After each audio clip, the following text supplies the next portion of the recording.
Mm-hmm. Mm-hmm. La la la la la na na na na na na.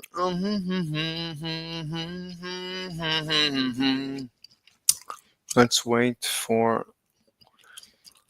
the ting. 1, 2, 3. Let's wait for the ting. Does it down? 1, 2, 3. Let's wait for the ting. If we Does get it this again, down? again, that means One, everything two, is three. fine. Okay. Um. So I'm closing in. Basically, at this point, I think I have a foolproof understanding of Bell's inequality, why it's completely bogus, why it's absolutely dogshite,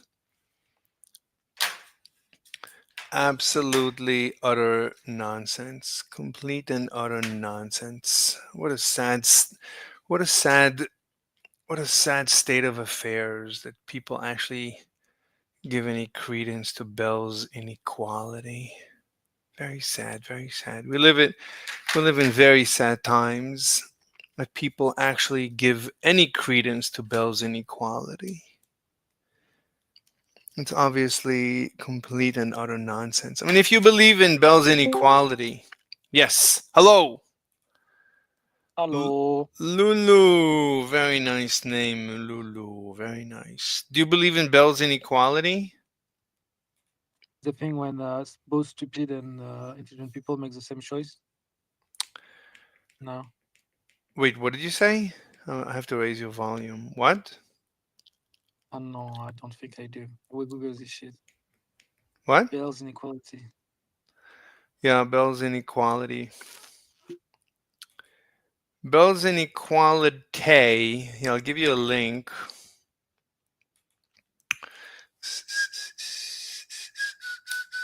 In the site. Oh. What? Yeah, no, it's far, far away from my pay grade. From your what? It's like Bell theorem. Yes, Bell's theorem. Yeah. Yeah, no. I don't think I can. I have the knowledge to debate about this shit. You don't have to debate it. You can put the burden on me. You can put the burden of proof on me. So Right? what do you want to go with this? Well, I don't think. they gave the Nobel Prize in 2022 to people that proved Bell's inequality. Hello, Achilles. Achilles. So, Could you explain me like I'm five what it is? um, yeah. So the question is the moon there when you're not observing it? Mm-hmm. You think it is? Yeah, let's say yes. But what's your proof? Then the burden of proof is on you. Then what is your proof that the moon is there when you're not observing it? I would say consistency. I don't know if I can prove it in absolute terms. Maybe. Yeah, I Okay. suppose I can actually. So so you agree that maybe the moon is not there. Maybe it is, maybe it's not. But it might be that when you're not looking, the moon indeed is not there. Yes. Hmm. This is Bell theorem. This is what it comes to prove. It comes to prove that indeed the moon is not there when you're not looking. No, this is retarded. Yes, and they gave the Nobel Prize for the people that proved it. I mean, when I look the Wikipedia article, it sounds so fucking complicated. I have a hard time believing it's that simple. Hmm. Hmm. Yeah, no, no, this is kind of math. I'm You, afraid. but you don't have to understand the math. This has nothing to do with math.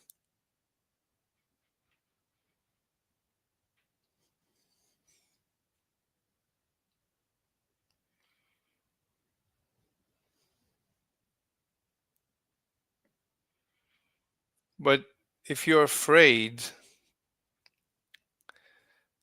I'm not going to hold you from running away. If you want to run away, you can run away. It's up to you. Like something I strongly know nothing about. I know enough to know I don't know. So it's a topic I think I just cannot challenge anyone. So you're Just not to afraid. understand. You feel I'm you just to have an interesting conversation. It's not about fear. It's just like you will say something, and I will say what it is, and then you will say something else and say what it is, and it's just be boring. I mean, it can be an interesting conversation for me, like to learn a lot of things, but for you, I think it would be quite dull. well, there's no one here besides you and me. So if you go away, I have to talk to myself. That's even more boring. Ah, okay. But there was somebody else. No, he left. He got scared even more than you. Oh yes. Here. Do you have another topic? Maybe I can entertain you in another topic. Less science No, festival. no, I don't want to talk about another topic. This is the most important topic in the universe as far as I'm concerned. Everything else is far, far less important. This is the most important. This is this will doom civilization. This will destroy civilization. This is a civilization ender, no Don't you less. think you're a bit dramatic? I think like 0 point something percent of the population understand what it is.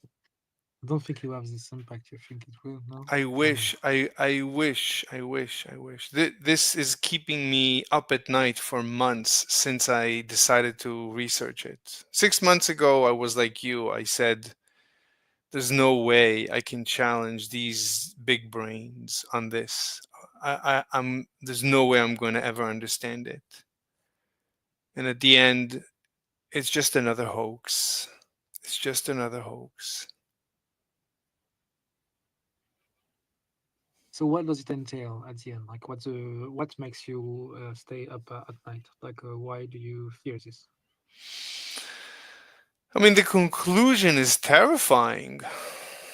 If you listen, I put in the side chat Brian Greene. If you listen to Brian Greene or anyone who, he's a professor at Columbia, he is probably the best physicist on this planet right now, or one of the best, Hmm. one of the biggest brains around.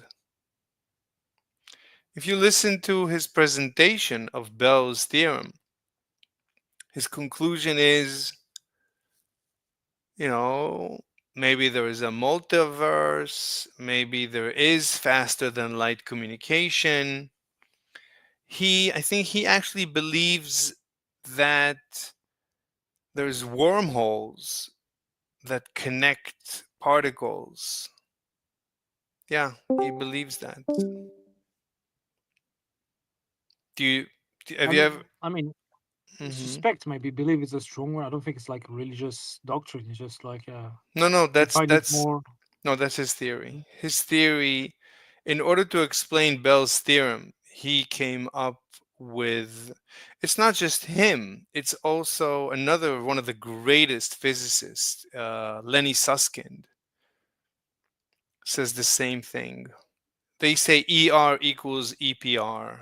That the EPR paper is about basically the foundation of Bell's theorem, and the paper is about um, wormholes, and equals EPR, they claim that the solution to Bell's theorem is wormholes, that there's tiny wormholes connecting every two entangled particles. They literally they believe in wormholes. I mean, these people are complete and utter Looney Tunes. I mean, these people are out of control. And these are the biggest brains. It's like the biggest brains have become zombies. I mean, this guy, he looks really smart. I love him, but he's a zombie. He's gone. He Uh, believes. I mean, it sounds retarded the way you portray it, but maybe there is something you don't understand about it. I I don't know, like, so wish. I wish. I wish. I really. I wish this were true. and I like science fiction. So if there is one more and shit, I think I mostly will be happy. Yes. If we could- I would, it would be great, for life to be a little bit more interesting. But if it's a lie, if these people are promoting a lie, a hoax, then that, I mean, that you could say is even more interesting. But either way, Why would they do that? Why what? would they lie? Why would they lie? Why would they lie? Yeah. Why would they Look, believe bullshit like this? I mean, it's why did Putin invade Ukraine? Why do people do stupid things? Because people are stupid, People are stupid slash evil. It's like you can always I mean, explain you can explain every mistake, every terrible thing that people make, every terrible decision people make, you can always explain away as a mistake. Like, why did X murders Y? Well, it was a mistake. Yeah, but X murdered Y. People. I mean, that's evil. Why is there evil in the universe? I don't know, but there is I don't evil. really believe like this. I think like people always have motives, some shitty motives, some fights emotional. Lolo, Hello, Lolo. hello. What's your religion, Lolo? I'm Hindu. What do you worship? I worship Vishnu. What? Vishnu. إلى عن دينك لولو. Yes. Yes, I agree with you. Alhamdulillah. Life is good. Lulu, what the fuck? What do you mean? Alhamdulillah, you're Indian, right? Yeah. What do you mean? Alhamdulillah.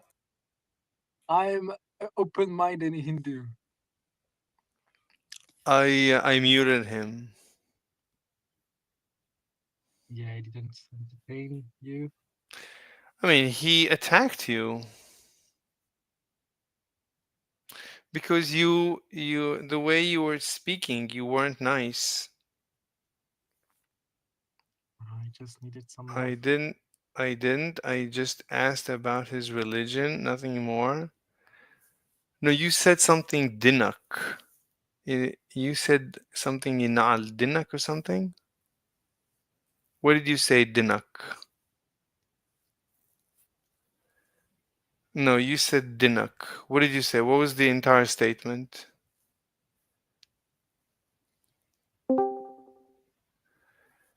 My family's my family. Okay, I'll give you another chance. My family was in my room, I mean. I'm talking my own shit, bro. What do you mean? Like, I can Why are speak you my so native language? emotional? Shut Just the It's my fuck don't up, you. business. don't use, pejoratives. Just be nice. I don't use any pejorative. I I just said think you he's don't probably dinak. Muslim because they're so emotional. Nah, bro. Okay, Sky, stop. All right, let's get moving. So, does anybody know anything about Bell's inequality, or is everybody here dumb? I'm kidding. I don't know So Bell's inequality either. Oh my God, everybody's running away. Do you want to hear the truth or are you gonna mute me? No, no, as long as you're being nice, I'm not gonna mute you if you're being. I'm not gonna. The truth won't be. It will be painful. I don't care about painful, just be nice. Just don't say nasty things. I speak my own language and you take it as nasty things. I'm sorry, maybe I misunderstood it. I just thought the dude Lulu is Arabian or something. That's Okay. what I asked him. That's fine. And you just literally mute me. Nice. I'm sorry. So, what I'm about to say, you want to hear the truth? You sound like a nerd. Don't take it that emotional, but you sound like a nerd. This way everyone is running. And the subject is kind of trash, to be honest. Nobody want to talk about things like that. Do you believe are you a Muslim? No? What are you? Why do you care? What do you mean? Why do I care? What do you want to talk about? No, I don't want to talk about anything. I just wanted to know Lulu guy if he's Arabian because Mm-hmm. my ex name was Lulu, you know. Okay. So you don't want And to she talk? was Lebanese. No, I don't want to talk. So see you. All right. Oh my God. Sometimes Discord is a dead end. All right. So what's the answer to the question? So what is the answer to all this nonsense?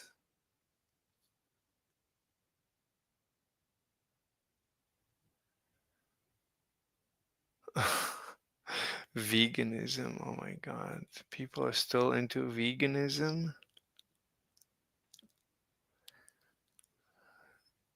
Let's see. Elon Musk says, okay. Hi, I'd like a wake up call.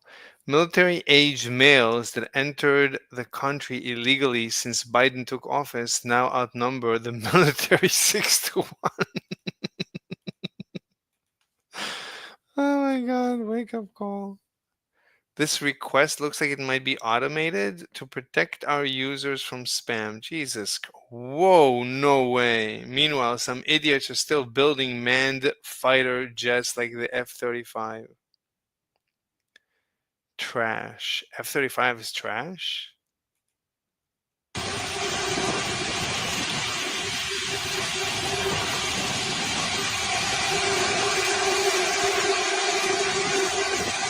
This is very dangerous.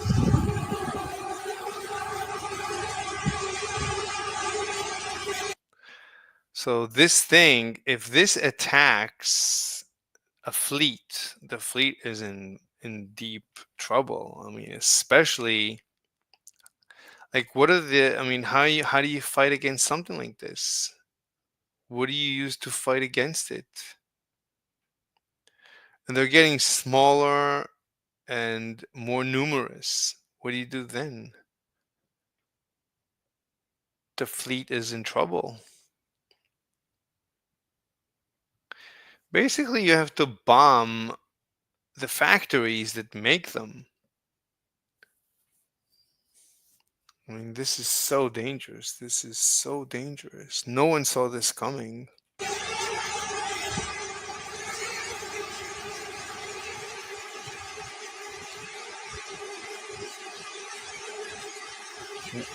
Where is this?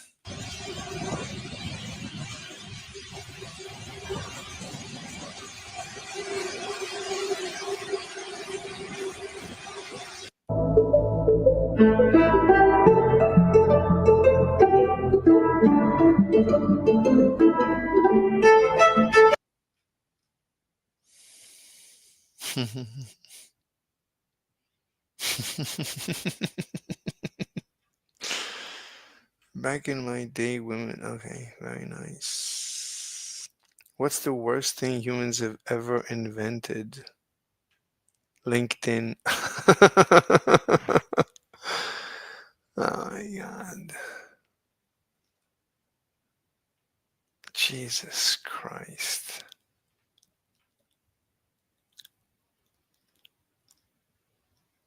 Oh my God. Lesbians are down bad right now. What?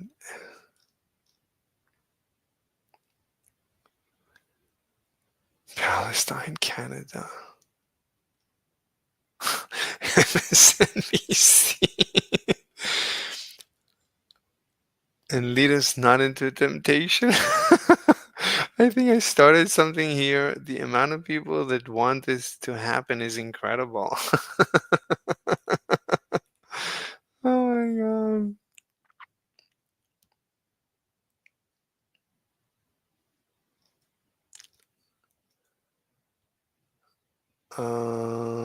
Very satisfying to be honest. Elon destroying the whole Democrat propaganda machine.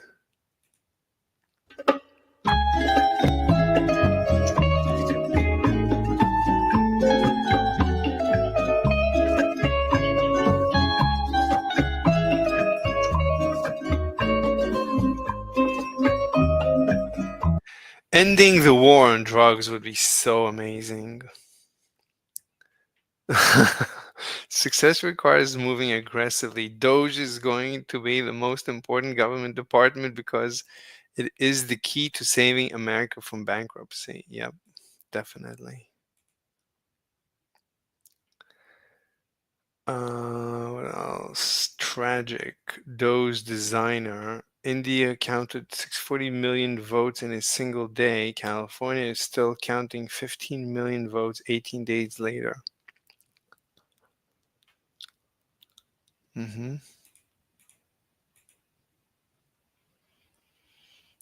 I mean, yeah, of course. Doge designer. What if Elon Musk is actually a time traveling vampire alien who is building Starship to return to his planet? Memes are the best. Memes are the best. So, what would we do without our memes?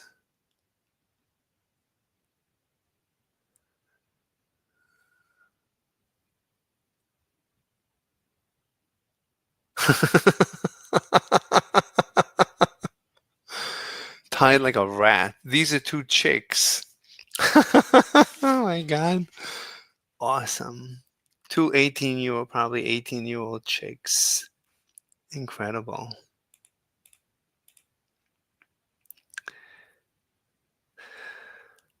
All right.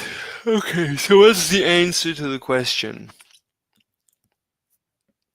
Let's listen to this. So, influence at a distance must propagate through the intervening space. And that process is always limited by the speed of light. Or is it? Quantum entanglement might have something to say about this.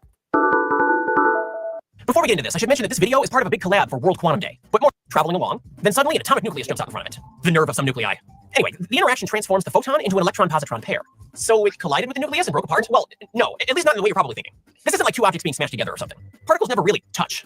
Plus, it's not like this photon is made of an electron and a positron. They're not inside there. The photon just ceases to exist, and some of its properties are given to the new particles. Of course, energy must be conserved. This electron and positron are antiparticles, but there's so much more than that. They're entangled particles. Their properties are linked. We know they must be opposite. If the electron is oriented up, the positron must be oriented down. If the electron is oriented down, the positron must be oriented up. They share a single state. It doesn't make sense to talk about them separately. But this is quantum mechanics, so those two states are not the only ones available.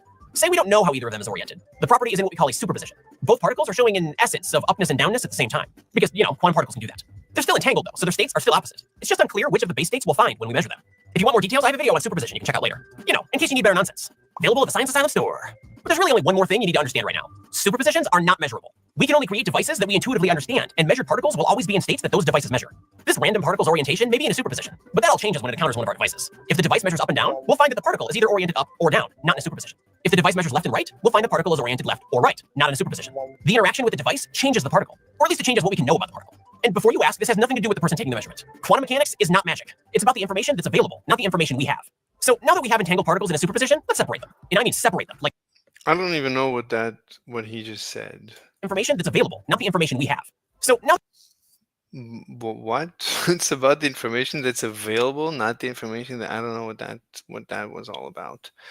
Um, I keep getting messages from this server. It's muted. I don't know what else to do. Mobile push notifications. only mentions suppress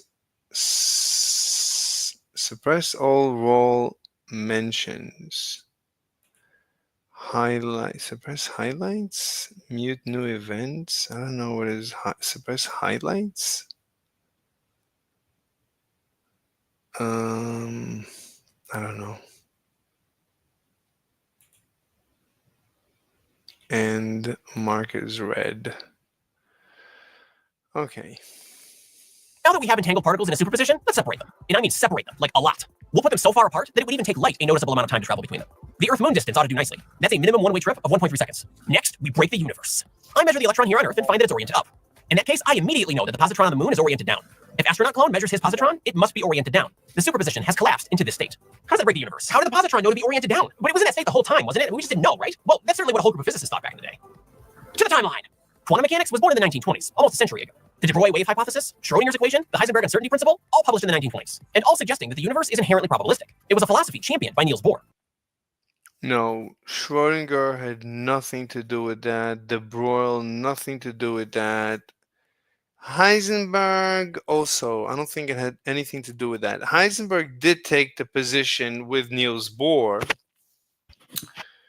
But yeah, Schrodinger was on the camp. I think Schrodinger and de Broglie were in the camp with Einstein, and Heisenberg was in camp with Bohr. But then in 1935, Albert Einstein, Boris Podolsky, and Nathan Rosen published a joint paper where they outlined a thought experiment, a lot like the one we just described. This paper was designed to settle a debate. Do superpositions physically exist? Can a particle really be in a state that shows an essence of upness and downness? If that's true, then my measured electron had to communicate with the positron on the Moon instantaneously, just in case astronaut clone decided to measure his positron at the same time. It didn't have the luxury of waiting the 1.3 seconds it takes light to get there. Then again, maybe quantum mechanics is just a statement of our ignorance. Maybe there are hidden variables at play. The particles could have definite states the whole time. We just didn't know what they were. This thought experiment, now known as the EPR paradox, doesn't truly answer this question. It certainly shows how counterintuitive superpositions are, but counterintuitive doesn't mean wrong. Einstein was involved in the invention of modern relativity. He should have known better. Anyway, the debate wouldn't be settled until 1964 by John Stuart Bell, who proposed a revised experiment. It turns out that everyone was so focused. I'm so confused. The way he explains it, I don't understand. Of waiting the 1.3 seconds it takes light to get there. Then again, maybe quantum mechanics is just a statement of our ignorance. Maybe there are hidden variables. Yeah, I mean, there's.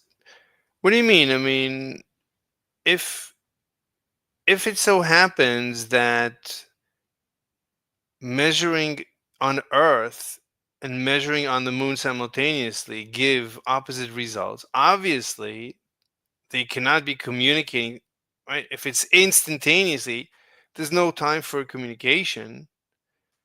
So of course there must be something else. I don't know why they say hidden variables. Something else. Fine, you want to call it a hidden variable. I guess you could. There's a hidden variable that determines the result. Sounds fair. Variables at play. The particles could have definite states the whole time. We just didn't know what they were.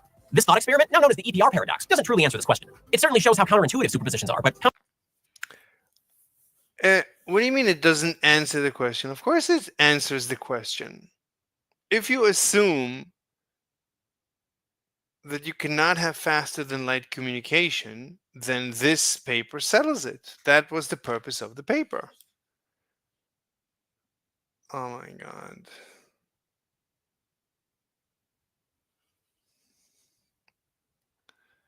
No, I don't want to make a phone call.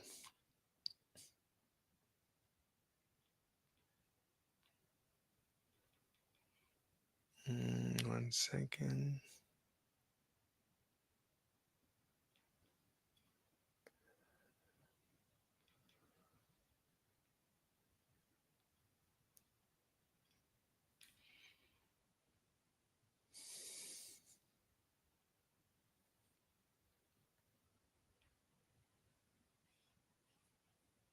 Okay. counterintuitive doesn't mean wrong. Einstein was involved in the. What do you mean counterintuitive doesn't mean wrong? Well, I don't know. I mean, if you assume that you cannot have faster than light communication, then that settles the debate.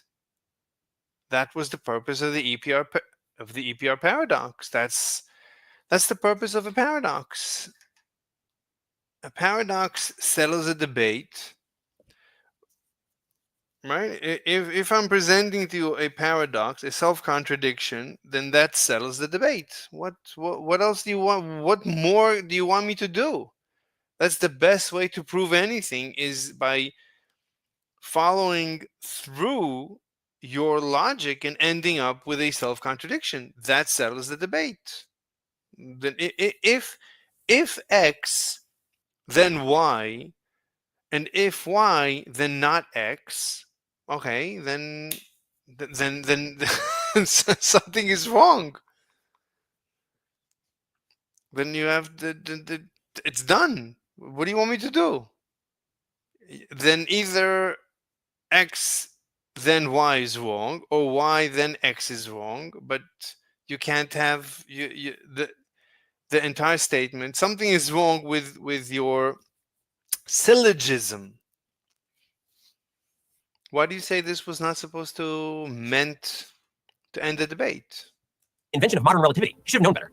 Anyway, the debate wouldn't be settled What do you mean should have known better? if superpositions are, but counterintuitive doesn't mean wrong. Einstein What do you mean counterintuitive doesn't mean wrong? If you assume that you cannot go past the speed of light, it's wrong.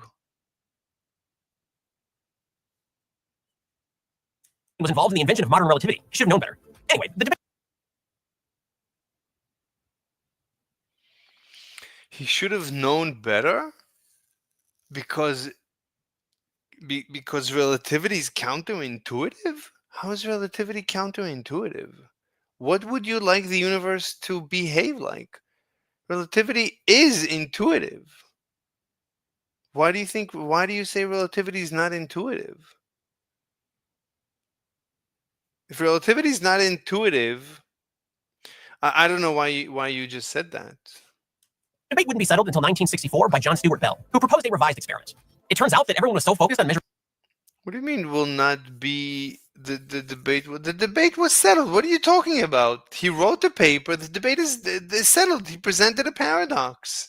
the debate wouldn't be settled until 1964 What do you mean the debate wouldn't be settled? That's a misrepresentation of history. by John Stuart Bell, who proposed a revised experiment. It turns out that What do you mean proposed a revised experiment? Einstein didn't propose an experiment. He proposed a paradox. He said if we follow through, right, if you believe that superposition is ontologic, is inherent, that the particle is in superposition, then how do you explain the two entangled particles, the electron and the positron, that if you measure them both simultaneously, they give always opposite results? How do you explain that? Right? They don't have enough time because you're not giving them enough time, but there's not enough time. How do they coordinate the same measurement? The only explanation is it was predetermined, it was predestined. When you created them with in opposite directions. They had a direction the whole time. That's such a simple, straightforward explanation. everyone was so focused on measuring up and down and left and right that no one thought to measure along a diagonal. For intelligent beings, humans can get some serious tunnel vision. Anyway, let's redesign our detectors a bit.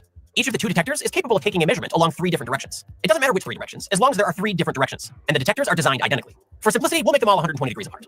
Which of the 3 directions is being tested will be selected at random for each particle, and the 2 detectors are changed independently of each other. Next, let's label the outward orientation to be positive for each of the 3 directions, which makes all the inward orientations negative by default. Then we do this experiment a crap ton of times. The question is, how often do these particles have opposite signs? If the 2 detectors happen to be measured The question is, how often do the 2 detectors have opposite signs? What is? I don't even know what that means. Einstein never. I mean, you still have to answer the first question. It doesn't matter that you're proposing a different experiment. The first question settled the debate. If you want to reopen the debate, you have to reopen the first question. How do remote particles coordinate the answer? It's because they had a given state the whole time. Now, what's the question? I don't know what's the question. I don't even know what you're saying now. You want to measure How often they get opposite results? I don't know. How is this relevant? What, how is this relevant to our discussion? I don't even see how it's relevant to our discussion. Like, if you believe that the particles were in opposite directions, but you're not measuring in opposite directions, right? This particle might be up. So if you're measuring along A, fine, you'll get up. But what if you're measuring along C? I don't know, because there is a probability distribution. Everybody agrees that there is a probability distribution. The particle might be up, but you're going to get some probability distribution. And that probability distribution shows up in I mean, it's whatever it is. I don't care. Why is this relevant? Why are you bringing this up? There's some probability. Measuring the same direction, we'll get what we expect. Two entangled particles with opposite orientations. Okay, so if they're in the same direction, one is up, one is down. Opposite signs. But something interesting happens when the two detectors aren't measuring the same direction. If they're not, then there's no requirement the signs be opposite. They could be the same. Right, then it's some probability distribution. How often we expect those cases to have opposite signs depends on our philosophy. So this experiment. Why does it depend on your philosophy? Why would you say that? This experiment can test if there are hidden variables? What are you talking about? Why would you say that? Experiment can test if there are hidden variables. Assuming the superposition isn't physical and the particles had a definite state the entire. Assuming superposition isn't physical and the particles had, assuming the superposition isn't physical and the particles, this is the Einstein position, had a definite state the entire time. Yeah. Entire time. There are only 6 possible outcomes. There are only 6 possible outcomes. I mean, I don't know what. This is the hidden variables. 1, 2, 3, 4, 5, 6. Okay, at least we can count. All right. So as far as I'm concerned, you could have, this could be A. I mean, so you could be measuring along A or along B or along C in either particle. If you measure positive A, then you'll always measure negative A. So positive A, negative A, positive A, negative A, negative A, positive A, negative A, positive A, negative A, positive A. Okay. That's correct. And the same goes for B. Positive B, negative B, negative B, positive B, negative, positive, positive, negative, negative, positive, positive, negative. And same for C. Negative, positive, positive, negative, negative, positive, positive, negative, positive. That's correct. Okay. But what if you're measuring A to be positive? B could be negative, or B could be positive. And the same goes for C, could be positive, C could be negative if you're measuring A positive. If you're measuring A negative, the same goes for, again, B and C could be either one.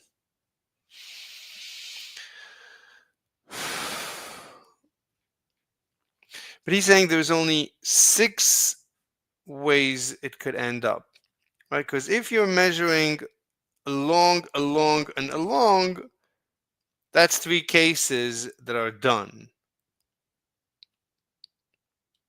It's A and A, B and B, and C and C.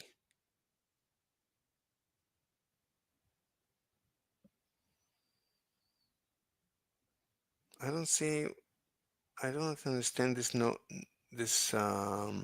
notation.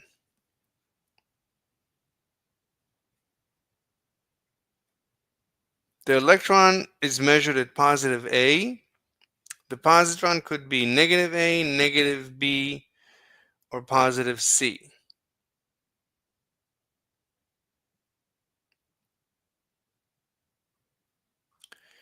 If the electron is measured for positive B, so positive B, positive 120 degrees, the positron could be negative A. This is for positive B. For positive B, it could also be positive A. I don't understand this notation. I just don't. I'm trying to understand. He's not explaining the notation. What is he trying to say? I don't know what he's trying to say.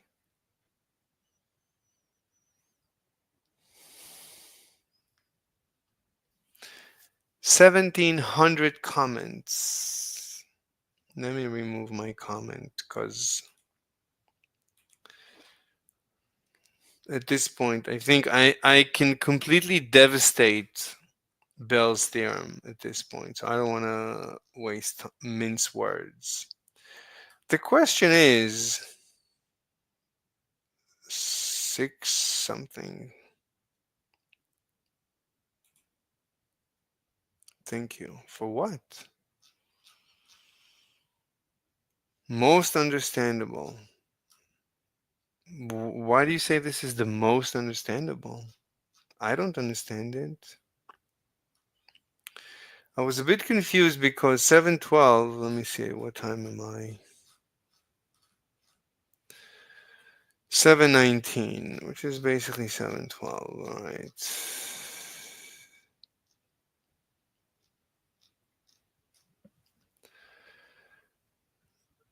7:12 says there are only 6 possible outcomes, but it looks like binary numbers to me having 3 bits would give you 8 possible outcomes. Does that mean are options in general, but not in my specific example because of the way I oriented the detectors? It's impossible for all the signs to be the same when they are all 120 degrees apart. What?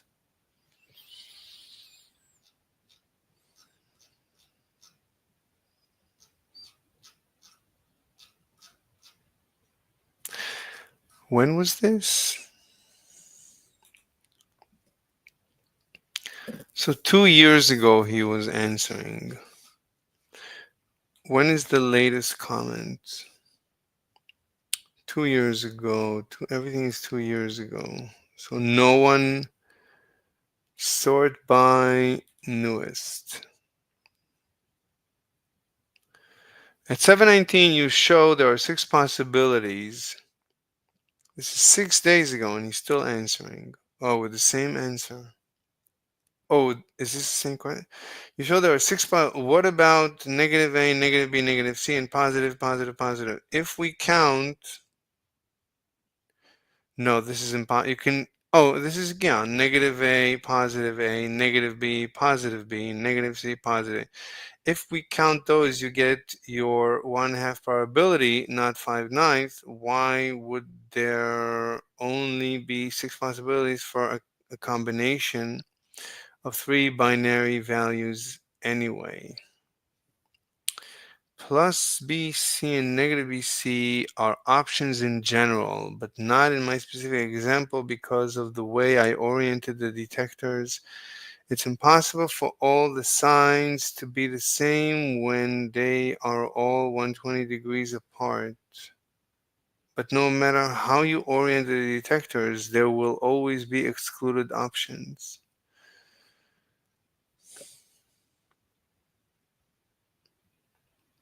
I don't understand.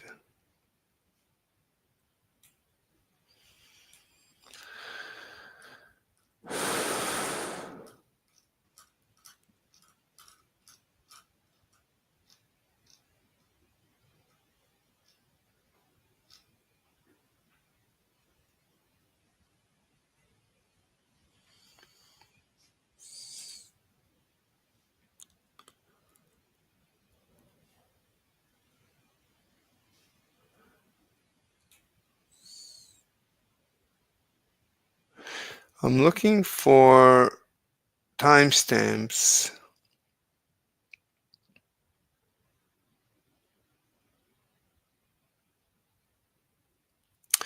around the 7 minute mark. Hello, Hey, what's up? what's Bell's inequality? Bell's inequality is well, there's a link in the side chat to Brian Greene's lecture about Bell's theorem. It's the claim that is the question is the moon is the moon there when you're not looking? That's the question.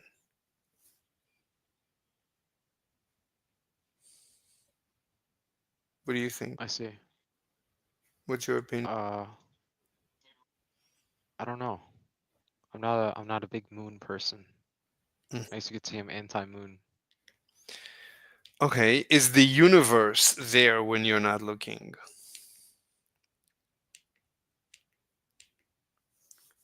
Maybe.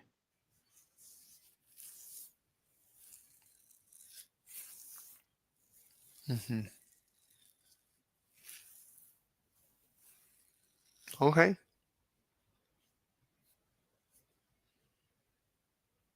You saying it might not be?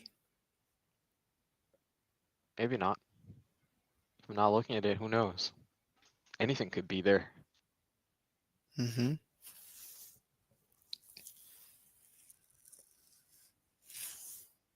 Things don't exist unless I see them. Hmm. Check out this. Oh wait, I can't. I can't do it. So sad. What do you want me to check out? It's this Jeffrey Epstein edit I made. Are are you Asian? No. Hmm. Why? No, for a second your voice sounded Asian. Why do you care about Jeffrey Epstein? I think he's funny.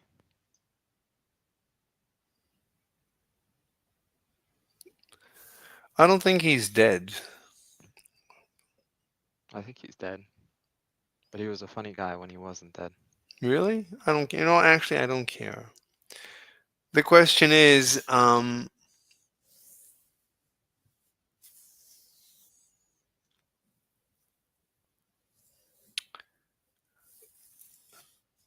do you really think the moon might not be there when you're not looking?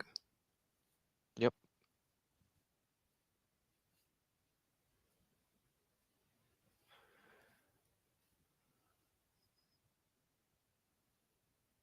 Hmm. So you believe in God? Nope. So what's the mechanical explanation for the moon disappearing and reappearing? Um, when I'm not looking, I don't know if it's there. Maybe it disappeared. Who knows? What's your No way to know. explanation? I mean, you have to be able to explain the mechanic, how this happens. Maybe there's a rift in space and time and it gets sucked in and then it disappears. Who knows? Anything can happen. Yeah, but okay, so you gave a mechanical explanation for how it disappears, but how would it reappear? Assuming it disappears into the fourth dimension, it probably won't ever reappear. But every time you check, the moon is there. Yeah, and I know it's there when I check. When I don't check, I don't know it's there. But what's the mechanism by which it appears and disappears? What's the mechanics? It doesn't appear, disappear. I just stop looking at it, so I don't know if it exists.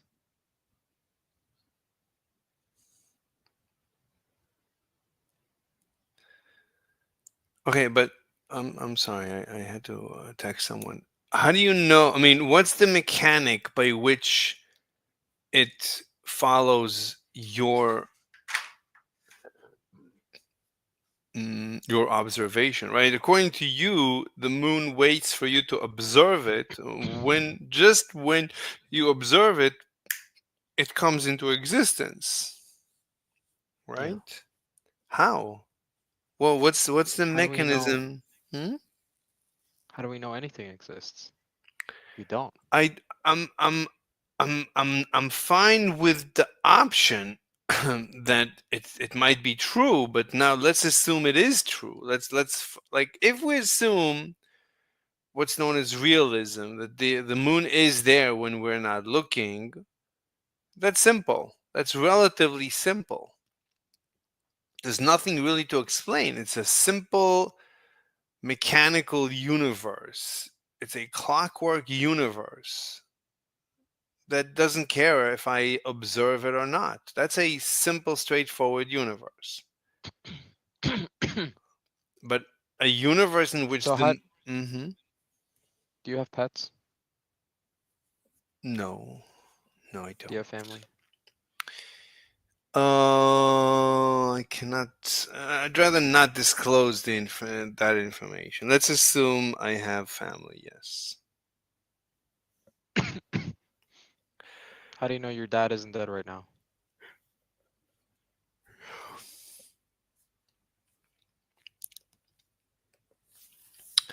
Let's talk about something simpler. So I have an apartment with many rooms. How do I know? Right, I'm right now sitting in my home office. How do I know the rest of the house exists? Right? So I You don't. agree. I agree with you. I don't know. But now let's go a step further. Let's try and explain. Let's try and explore. Let's try and give a mechanical explanation to these two alternative universes. One universe is what we call realistic. That's that means it exists whether I observe it or not. The other universe is anti-realistic, meaning it doesn't exist when I don't observe it. It only exists when I observe it, right? These are the two universes that we're exploring, right? But we don't know for sure. Yes, we don't know for That's the sure. thing. Yes, we We can don't know. never know for sure. We can Correct. never know for sure that the moon is there. Correct. Nevertheless, let's explain. Let's try and mechanically, let's become physicists who explain each of these universes. So, in order to explain a realist universe, well, that's straightforward. There's nothing to explain. That's basically our universe. The moon is there whether I look at it or not. But the anti-realist universe, that's a very, very complicated universe to explain. How does the moon disappear and appear when I observe it and when I don't observe it? How does that work? How does the rest of the universe, all these galaxies, this, right? All the people, all the rooms in my house, all the details. Reality is an interpretation Yeah, yeah, of yeah. But how itself. does it work? What's the mechanics by which this works? How does it work? Well, I You take mean, in what? information from your senses. You take in information from your senses and No, you but process it. how does it work? The moon. So you're saying the universe is not real. The universe is basically a computer simulation. Who knows?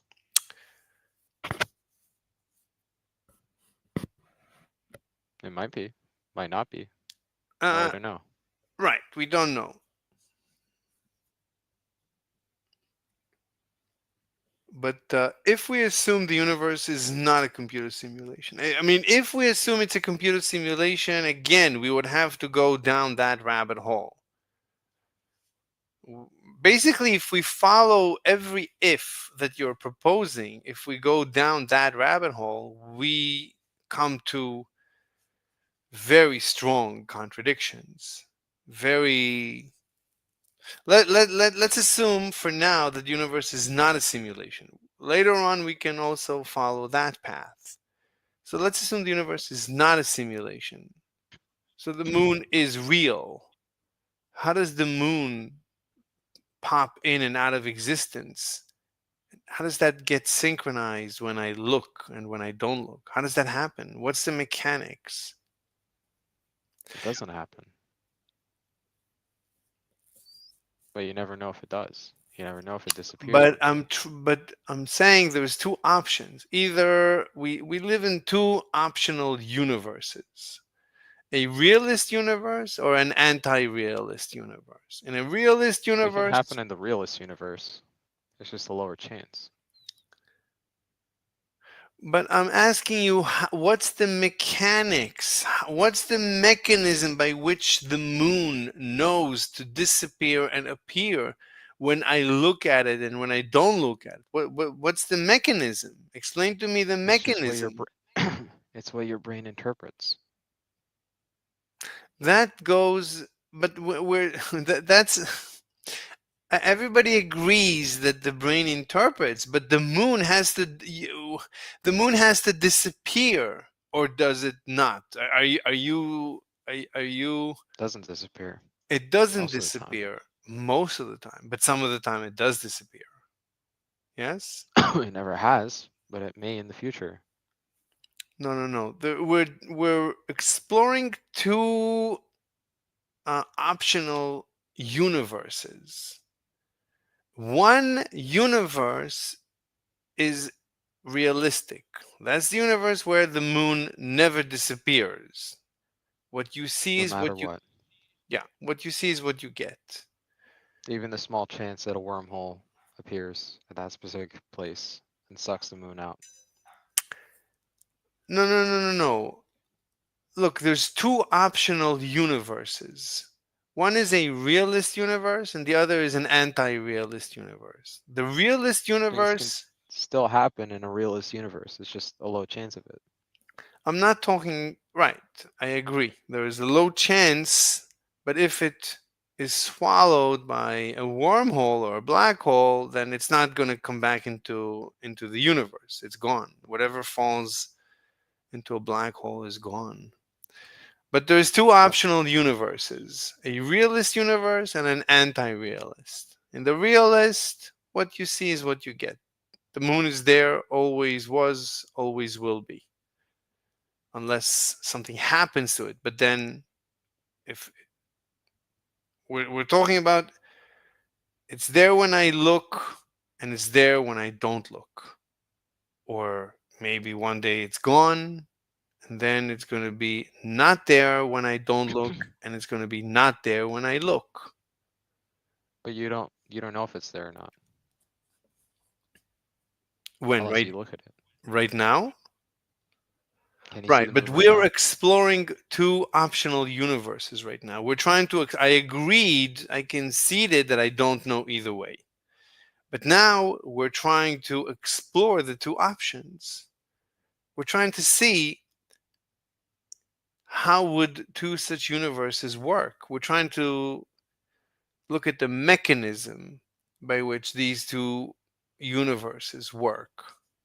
In one universe, it seems to be straightforward. The moon is always there. Maybe one day it's going to get swallowed and it's not going to be there. And when I look, it's either there or not there, but it doesn't, it's right. It's there whether right now these days the moon is there whether I look at it or not. That's one universe. Another universe is a universe that is anti-realist. That things are only there when I look. The moon is there only when I look. When I look away, poof, the moon is gone. That universe. Can you explain how that works? Yes or no? Yes. How? You just don't know unless you see it. So you cannot explain. No, no, no, no. Explain how it works. I agree. I already conceded that I don't know. But now I'm asking you to explain the mechanics. How would that work? The universe not existing anymore. You're not following my question. You're not answering my question. How does the moon No, no, in no. I'm asking you, like the universe not existing anymore. Is that what you're asking? no, the Or moon. you're We're asking for the moon? the moon. Right now we're discussing two optional universes. A realist and an anti-realist universe. The realist universe is very straightforward. The anti-realist universe, the moon has to disappear when I'm not looking and has to reappear when I am looking. How would Okay. that work? What's the mechanism by which the moon disappears when I'm not looking and then reappears when I Okay. am looking? What? In that universe you're schizophrenic, so your your senses are compromised.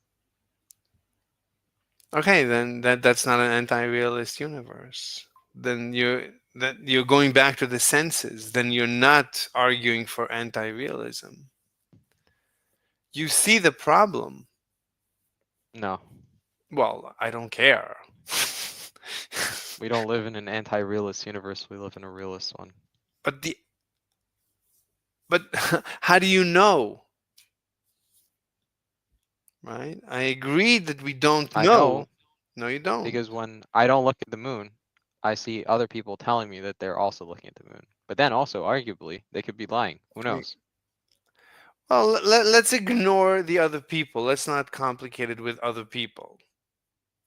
So the question is, when you're not looking at the moon, is it there or is it not there? It might be there, it might not be there. Correct. But then we try to explain each universe, right? There's two optional universes. One in which it's still there, and another in which it's actually gone when I'm not looking, and it comes back when I look. Right? These are the two optional universes. One is simple to explain, and one is basically impossible to explain. And because it's impossible to explain, that basically makes it a paradox, and that's why it's a lie. It's not true. Such a universe is basically impossible. And that's why an anti realist universe is a lie. As much of a lie as a lie can be. If you claim that you believe in an anti realist universe, you're lying. Because when we go down Okay. that rabbit I hole, you cannot explain it. And that makes it a I never lie. said that. I I'm never not, claimed I to never have said that that you view. said. I'm saying if, if you say, if somebody says that the universe is anti-realistic, then they're lying. We just Okay. proved it. Did you enjoy the proof? No. Why not? I don't know. Okay, then you did enjoy the proof. No, I didn't. Do you feel there is a gap? Do you feel I missed something? You feel like I lied? I skipped a step? I intimidated you? No, none of So, those things. so what's wrong with the proof?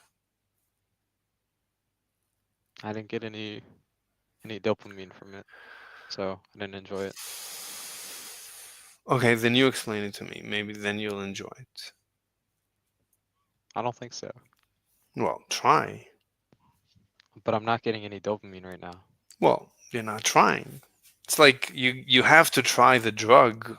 If you don't try the drug, you could say, "I'm not getting any dopamine from not trying the drug." Fine, then try the drug. No, but I know I won't get dopamine How from do it. you know? You have to try. You have to try the drug. No. Well, okay. All right. That was actually an interesting conversation. Um, Crackhead. I don't remember who I asked. Oh, Good Boy. Yeah, he was great. Uh, I can disprove Bell. It is a simple. It is simple. Okay. So back to this video. Everybody seems to be having an issue at around 720, same as me. Wait, why only those particular outcomes though? There are definitely more combinations than that. Like, why couldn't they all be positive or all negative? And he's going to give, okay. They can't all be positive or negative because of the way I oriented the detectors. I don't understand. He never explained that this is such a waste of time. He never explained what is this? Who does this? Who makes a video? And this is the science asylum. This is supposed to be like crazy. What crazy? You're not explaining. What are these? What are these notations? outcomes. So all we have to do is count. If the detectors measure the same direction, the particles always have opposite orientations, as required by the conservation of angular momentum. If the detectors measure along different directions, the particles only have opposite signs 1/3 of the time. That's a total probability of 5/9, or 55.6%. 1/3 of the time? Why would you say that? Why do you determine? Where did that 1/3 come from? If the detectors measure along different directions, the particles only have opposite signs 1/3 of the time. That's a total probability of 5/9, or 55.6%. Okay, so there's the problem. You give the answer, you assert an answer. What are you trying to say? I don't know what you're trying to say. You count what? Who's counting? What's counting? I mean, you're trying to dethrone reality, and you skip you zip through the most important part. Assuming the superposition isn't physical and the particles had a definite state the entire time, there are only 6 possible outcomes. So all we have to do is count. If the detectors measure the same direction, the particles always have opposite I don't understand. I don't know where you're taking this. orientations, as required by the conservation of angular momentum. If the detectors measure along different directions, Let me see. Negative A, negative B, negative C.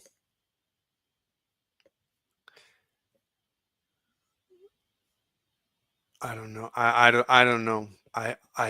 Kill me. I don't know what he's talking about.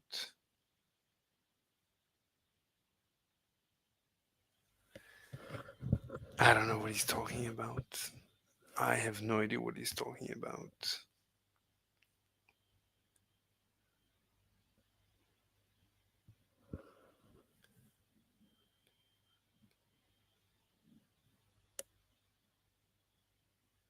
I don't know what he's doing. He's not explaining this. He's zipping through it. it's like a magic trick. You know when the magic happens when they zip through the part they don't want you to see. I don't know what he's talking about. the particles only have opposite signs. Same sign, opposite sign. I don't understand what he's talking about. 1/3 of the time. I don't know what he's doing.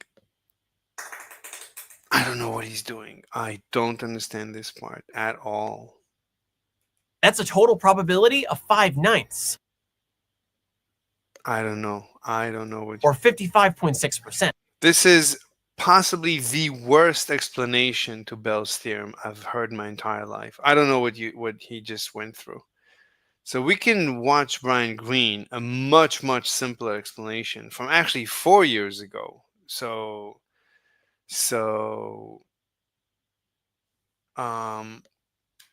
Nick from the Science Asylum saw this video and thought that this is not good enough. Explain right now what John Bell was telling us. Okay, so let me show you then how the argument goes in this particular version that David Merman gives us. So here's our detector.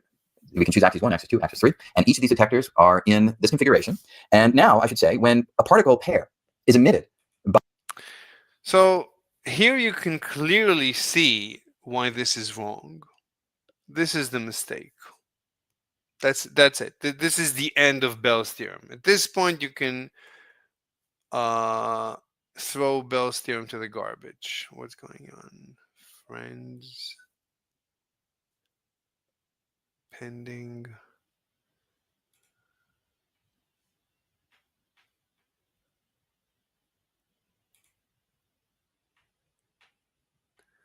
Who is the account? So funny. The account. One mutual friend? I don't know that guy.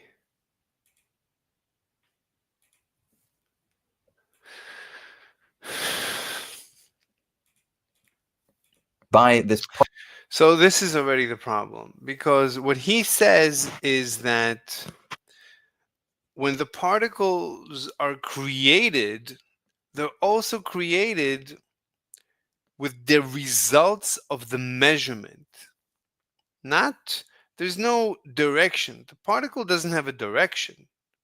The particle's result has a direction. The measurement result is predefined. No one argues that. No one argues that. That's not the argument, right? What is the argument? What is the proposition? What is the proposition? What's the proposition? The proposition is, right? It's very simple. Does the particle, when the two particles are created, do they have a direction? Not does the measurement, not is the measurement predetermined. No one says that. No one says that the measurement is predetermined. No one cares about that. So that's why this is completely wrong. At this point, you can stop the video and throw this to the garbage.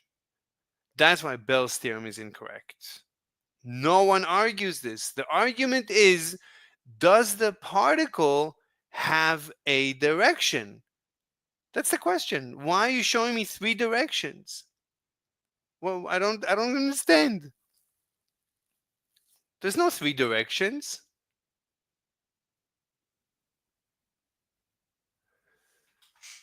So this is the end of Bell's theorem. It's clear in this video, Nick was hiding it in this crazy, I don't know what he's doing here. He said 1/3 of the time.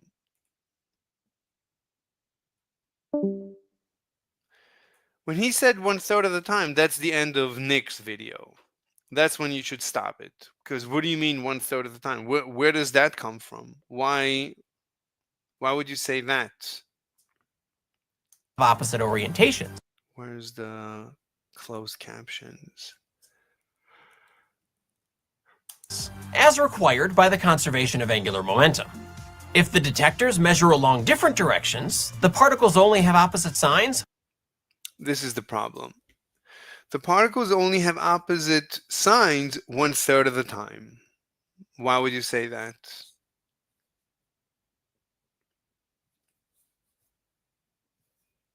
Why are you saying that? Where does that come from?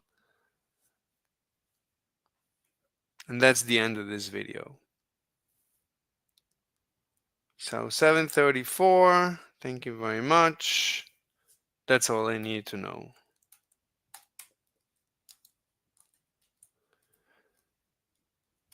The particles only have opposite signs 1/3 of the time. Thank you so much for participating. Let's see what was just before. If the detectors measure along This is 7:31, so we can start at 7:31. If the detectors measure along different directions, different directions, the particles only if the detectors measure along different directions, the particles only have opposite signs 1/3 of the time.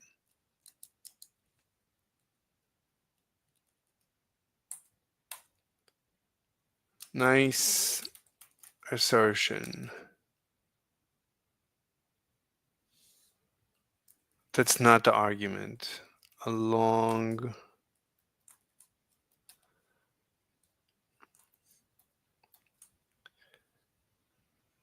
I mean, the argument is that there's some multiple.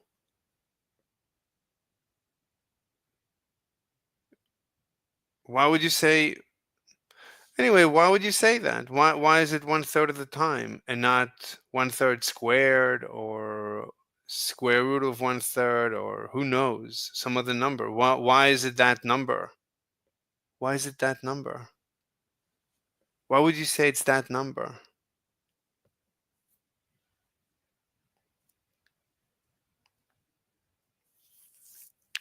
It's any number. This is wrong. Oh my god. What is going on?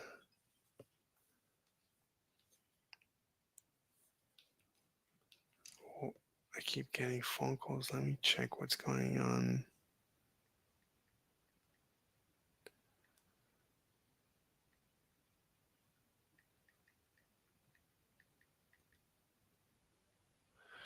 Let me listen to the message.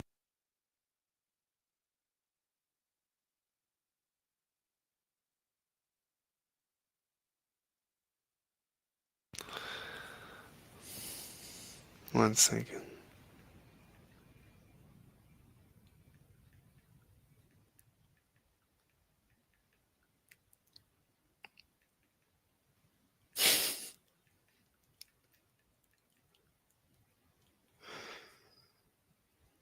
All right. So the answer is wrong.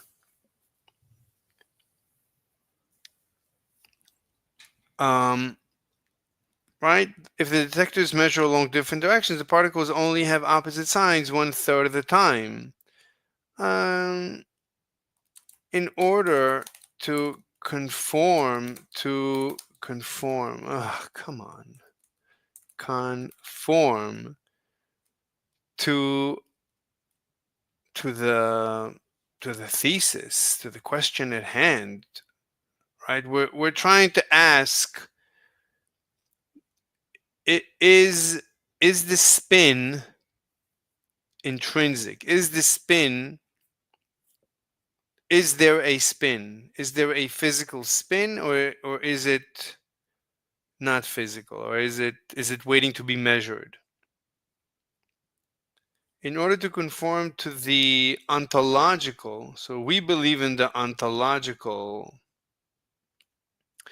well, this is called to the psi ontologic or psi epistemic, our knowledge or our lack of knowledge,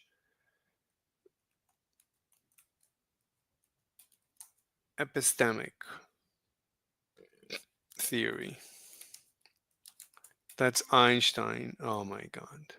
Sorry. I'm so sorry. Einstein. Einstein. So in order to conform, wrong, in order to conform to the psi-epistemic theory, the Einstein's theory, so in order to conform to that,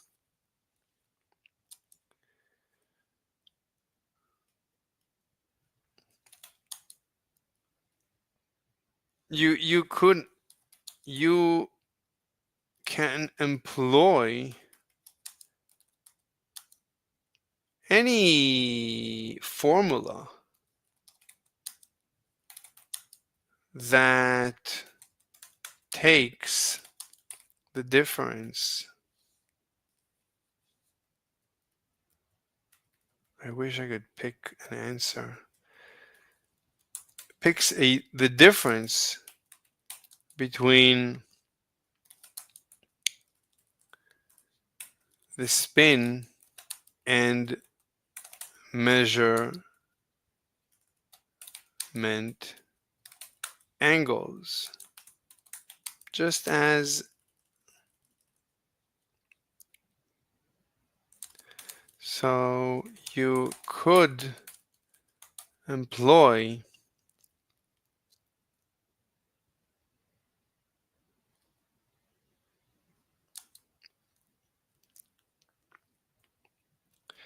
you could employ the very formula that you're going to show next for what you call the quantum mechanics.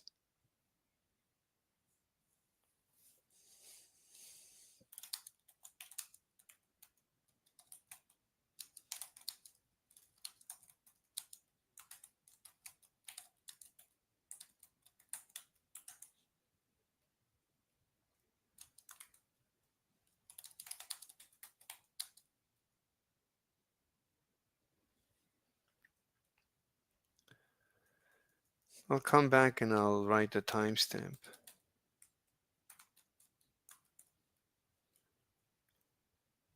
Right, because that formula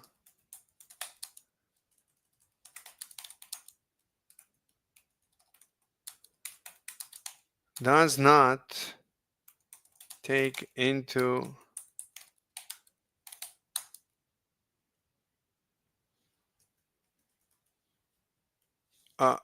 I don't even need to say all that. Just employ any formula, but it's not 1/3. So drop the 1/3, drop the act. Wrong. Let me make it capital. Wrong. Absolutely wrong. In order to conform to the psi-epistemic Einstein, you can employ any formula that takes the difference between the spin and the measurement angles as input.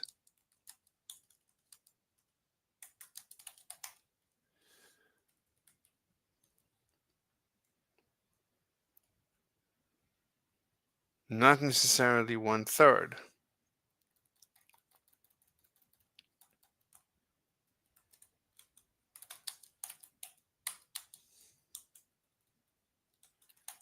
Not necessarily 1/3. That's all I need to say. So you're wrong. So you're counting, and since your counting is based on this 1/3, then your entire proof is wrong. Since your entire proof rests on this counting based on this 1/3, therefore your entire proof is wrong. QED.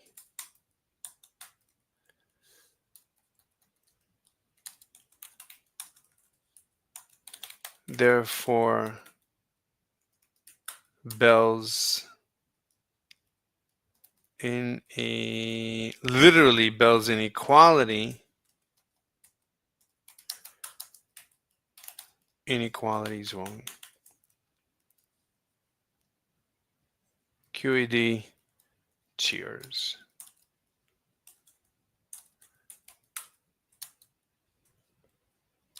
No? This one. Have a great rest of your life. Let's save it. If the detectors measure along different directions, this is wrong.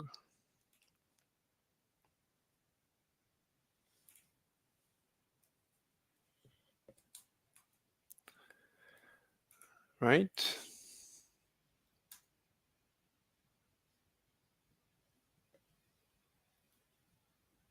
Of angular momentum.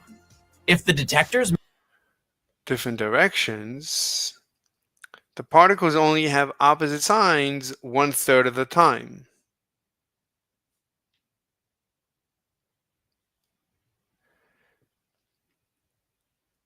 So he's completely ignoring the angle. Notice that you're completely ignoring the angle. Obviously, that can't be right. Why is it 1/3? I mean, why that number? Where did you get that number from? That has nothing to do with the proposition. The proposition, is it real or do we need information from the other guy? In order to conform, you can employ any formula that takes the difference between not necessarily 1/3. Since your entire proof, not necessarily 1/3. So the point is that as long as the input is not using the output from the other particle's measurement,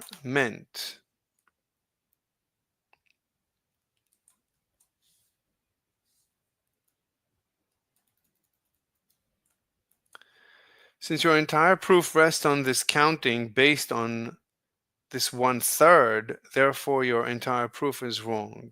Therefore Bell's inequality is wrong. QED, cheers. It took me about a week. When did I start? It took me about a week. I think I started getting into Bell about a week ago. We can look into that.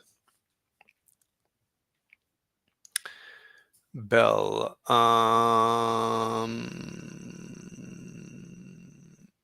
This guy, it's completely black. This is genius. This is next level. When did we start? Where's my channel? Studio.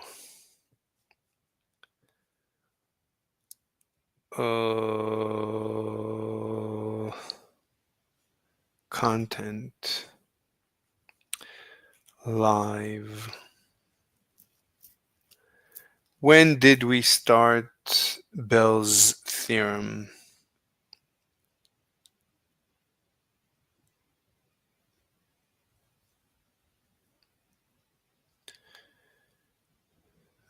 Quantum entanglement.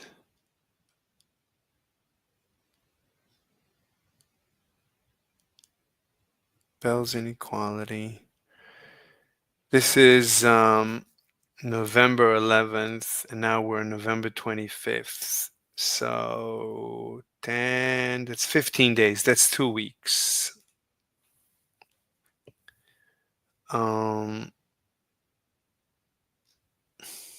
Entanglement, quantum entanglement. That's November 3rd. Oh my God. It took me a while. Oh.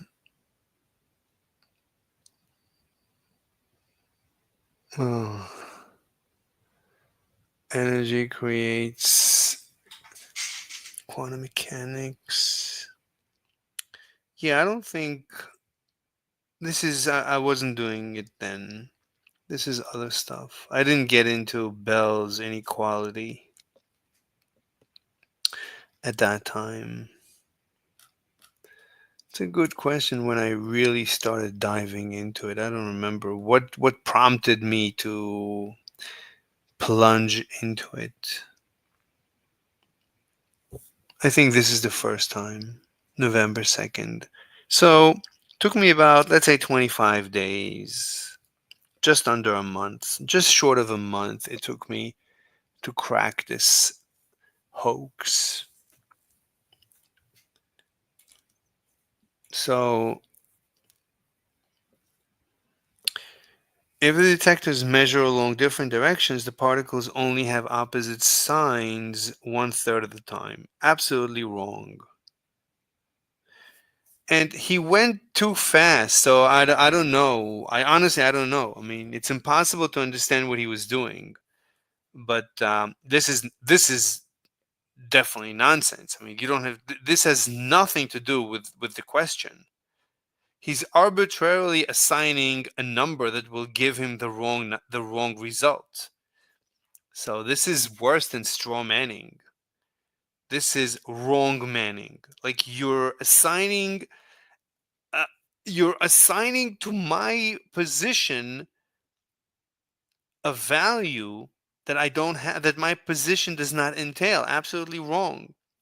In order to conform to the psi epistemic theory Einstein, you can employ any formula that takes the difference between the spin and measurement angles as input, not necessarily one third, as long as the input is not using the output from the other particle's measurement. Since your entire proof rests on this counting based on this one third, therefore your entire proof is wrong. Therefore, Bell's inequality is wrong. QED, cheers. Have a great rest of your life. Glad I could be of assistance. Let me know if there's any questions.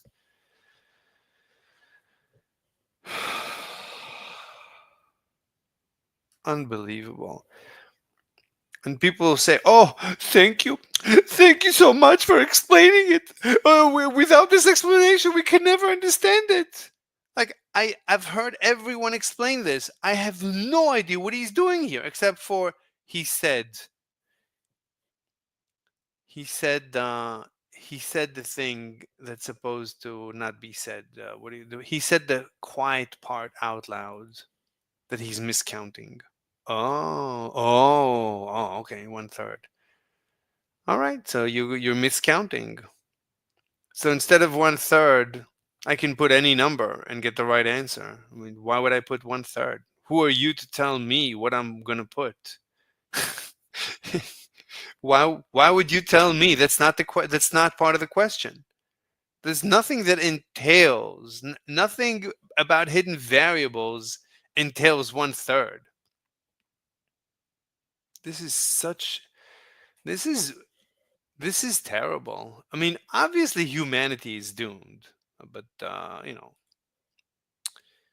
um, let me just edit the name. Bell's Inequalities BS. Um, I left a comment on Nick's the. I can't write it here because I can try. What is the name? What is the official name of this channel?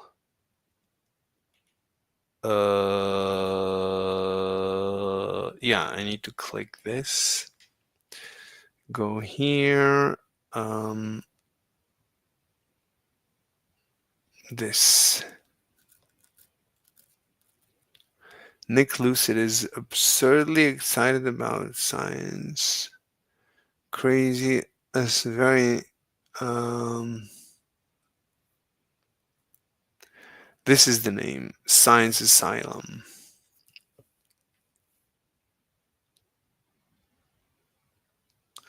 We could write him an email.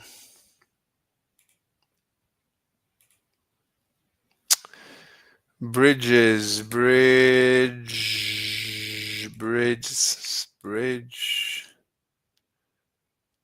Submit. Oh, Nebula TV. Very nice. So copy email. So we can write him an email. But first, let me write a note to self. We'll come back to that. Let me take his YouTube copy link.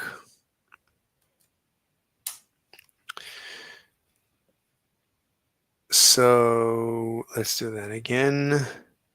This time we'll remove this. So that's copy, paste. So I left a comment on Nick's explaining the error, the mistake, the error in his proof. Oops.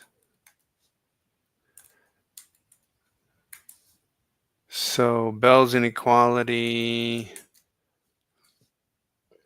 I left a comment on Nick's Science Asylum explaining the error in his proof. Okay. That's one thing we did, which is good enough. And the same goes for this guy. So this is incorrect. As soon as you see this, this is incorrect. This is wrong. This is not entailed. This is not entailed by hidden variables. Hidden variables does not necessitate this. So you're strawmanning hidden. This is a strawman hidden variables. So I mean, obviously it's garbage. Particle creation in the center there. It sends the particles out left and right. Now the particles have to have definite spins along all three of the possible axes, according to No. Absolutely incorrect. Albert Einstein. Einstein No. Absolutely incorrect. Absolutely, that is not entailed. That no one said that. says again, particles have definite features. When you measure something that No one said definite features. No one said that. No. You're talking about the outcome of the measurement. No one said that the outcome of the measurement is predestined. That's ridiculous.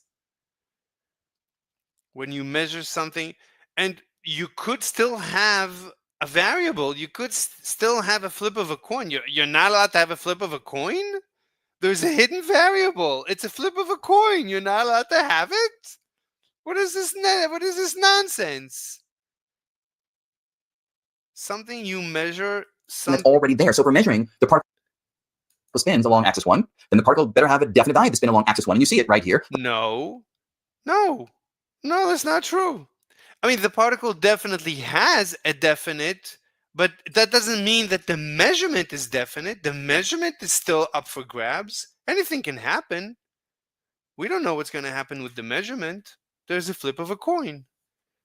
Just like you're going to add a flip of a coin when you do your quantum mechanics, prediction, which by itself destroys your Bell's inequality. Bell's inequality is utter nonsense. It's such a terrible hoax.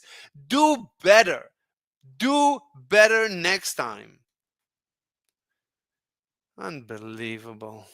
These people are getting paid for this. The left particle is spinning up along axis 1, and the right, again, they're completely anti-correlated. That's the nature of this entangled state. But you see particle 1, particle on the left along the first axis is spinning up. Particle number 2 along... No. No one said that. No one guaranteed the measurement. You're guaranteeing the measurement. Einstein didn't say that. That's not hidden variables. Hidden variables does not entail a predestined measurement. No one said that. That's not correct. You should show me a spin in some arbitrary direction and a spin in some arbitrary opposite direction or whatever. So one of them has an arbitrary spin and the other one has the same spin in the opposite direction. That's all you should be showing. You should not be showing three measurement. The three measurement are predestined. Therefore, let's throw all the universe out the window. Let's believe in the multiverse. This is such garbage. How do these people wake up in the morning and not shoot themselves in the brain? On the first axis is spinning down. Similarly, the particle on my left, along the second axis, you got the purple pointing down. No amount of you pretending to explain this incorrectly is going to help you. The corresponding measurement on its partner entangled. No, the measurement is not predestined. No one argues that. That's not the argument.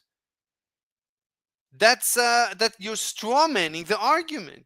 That's a different argument. No one claims that that's not entailed by hidden variables. Hidden variables doesn't mean that the measurement is predestined from creation. Who said that? What are you talking about?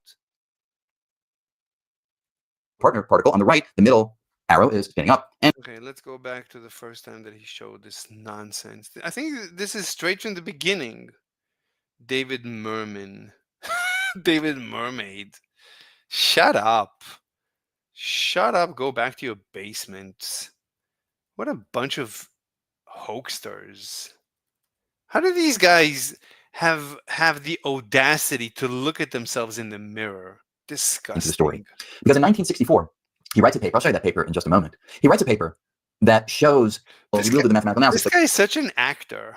We won't get into that level of detail. But just in case you're interested, the three actors walking around in kind of state of shock when I finally understood in an intuitive way that I will explain right now what. Either you're, I mean, I believe that because look, it's either you're a hoaxer or you're an idiot. So I'll go with the idiot. I'll pretend that this is not a hoax. So you're an idiot. It took me less than a month to figure it out. What John Bell And was I'm not smart. telling us. Okay, so let me show you then how the John Bell, the Jesus told us. Jesus told us. Let me explain to you what Jesus told us. argument goes in this particular version that David Merman gives us. So here's our detector. We can choose axis 1, axis 2, axis 3, and each of these detectors are in this configuration. And now, I should say, when a particle pair. You're not showing me a particle pair. That's not a particle pair, and this is the end of this discussion. Jesus Christ. A particle pair? 30 point. Oh my God. Yes, hello. How can I help you?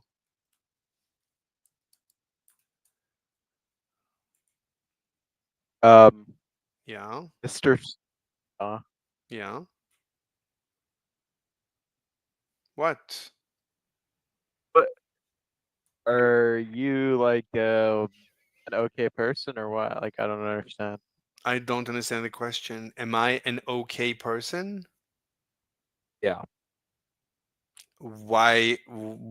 Why are you asking? What do you mean? Like, be more specific. Because I think you're actually mad geek. Mad geek. Yeah, you're mad geek. By the way. All right. Yeah. What's the question? Go further. What do you want to know? Do you want to know anything about Well, the universe? want to know anything about the universe? What Mhm. would I want to know about the universe? How do I even know it's real? What? Prove me the universe right now. Prove it to me. Wait, you're cutting in and out. You gotta fix your audio. Oh my fucking god, that's your fucking internet. Holy shit, let me fuck. Fuck. No, my internet is perfect. My internet is Okay literally then. perfection. If you've ever seen perfection, you've seen my internet. It is perfection. It never fails. What? If you've ever seen perfection, I've seen your internet. Yes. Anyways, prove to me the universe right now. What are you talking about? Prove to you the universe. Well, what do you? I don't even know what that means. What does that mean? Prove I to don't you. know if the universe is real. Prove it to me. Can you not prove it? I mean, Or what do do you you? just believe in a religion? Oh, Universe yeah. religion? Exactly. I believe in the universe religion. I am a universe fanatic. I believe in the universe. The universe. The universe. Yeah, you believe in a faith-based religion. Yeah, so you know. can't prove it to me. I know. You can't prove it to me. No. It's crazy. You can't even prove to me your own belief. Okay, I can't believe okay, in I it. can prove it. I can prove it. So Jesus said that the universe exists. Therefore the universe exists. QED. Take that. I don't care about that. What? That guy was What? a Jew. That's proof. What did you say? Where did Jesus say the universe existed? What do you mean? I had a dream and Jesus told me that the universe exists. QED. Jesus speaks to me in my dream. That's not even proof. That's not even proof. Oh, That's good. just a guy telling you. Again, he didn't prove it. So you got to prove to me the universe. God said 1 + 1 = 2. Therefore, the universe exists. What? Yeah, so you're just fucking around. Like, so Wait. this is what you're gonna do. You can't prove anything. You're just like a pseudo-intellectual retard. You're gonna do all this shit. You're gonna do all this shit. You're not gonna be able to prove your stance because you're dumb. Like you're Yeah. actually like retarded. I know. Your IQ is like 3. Yeah, prove me the universe. And you're saying, oh well, it's real. But Jesus told me it was real. Wait, you don't Okay, believe but in you can't even Jesus? prove it. You don't believe in the power of Jesus? You're clearly LARPing here, and I don't enjoy it. So prove to me the universe, buddy. I'm waiting. Okay, if you really want me to prove to you that the universe exists, Yes, I do. Yes, Then- that's it. That's then it. That's what I want then you to we do have right now. to- Nothing else. Don't Yes. say anything else. Just prove it right now. I can't. Nothing else. I can't. I can't. Yeah, you can't because you lost. You believe in a faith-based religion.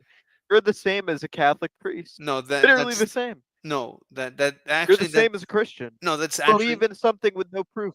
no, that's actually Literally. not entailed by me conceding. That's actually not entailed what you just said. QED. It's literally true. You believe in a what the fuck? You can't prove anything. You're literally just being a monkey-inator. Literally, you're a monkey robot inator. That's why monkey is at the end of robot, right? Your AI. Your AI that broke right now, you can't even prove to me that the universe is real. Like you can't. Yes, I Literally, can. you're stumbling.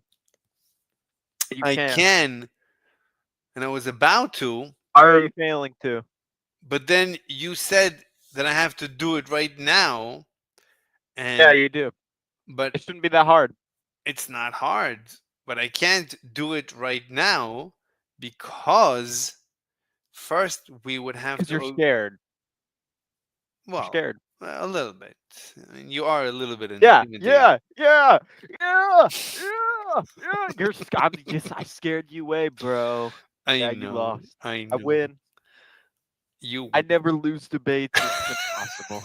Literally impossible. I can give you proof for that. You can't give me proof for the universe. I can give you proof. Never lose debates. Literally. yeah. Literally. You're like superhuman. I guess. Anyway, do you have any questions about the universe? Nevertheless, Is it? Yeah. Like, what does it do? Scythe. Oh my God, that guy comes in and goes out. All right, what does the universe do? Yeah. By virtue of it being a universe, it universes. I mean, by definition. And what is that? Well, whatever the universe is, it universes. To universe is to. If this makes sense. So, I see what you mean here. Hey. Hey. That's interesting. Very interesting. Yeah. Do you know Professor Brian Greene? Have you ever heard of Professor Brian Greene?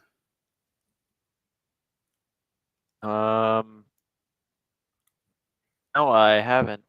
I don't really care about professors or their greenness, to be honest. I can understand that. I can certainly understand that. Is admitted. So, do you have any questions about this universe? By this Do I have any questions about this universe? Mm-hmm. Any question? Any question?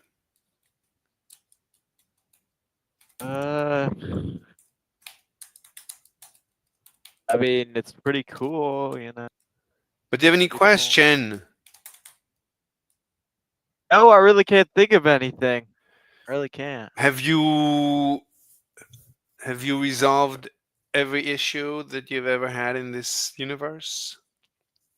Yeah, honestly, I've literally resolved most issues ever in my No, life. not Literally. most. Every. Is there not a single issue that you've yet resolved?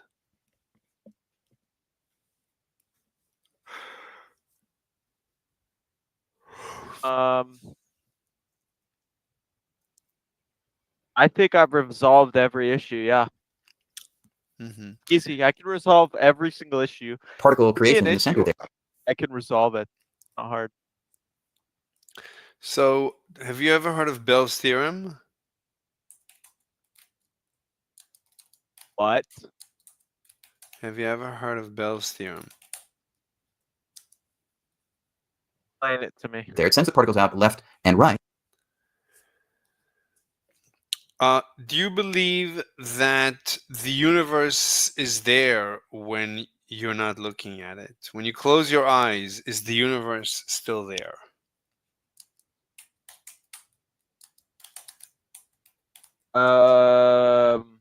Yeah, I guess. How do you know?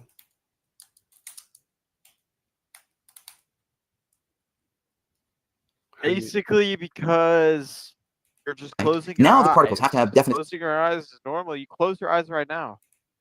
Yeah.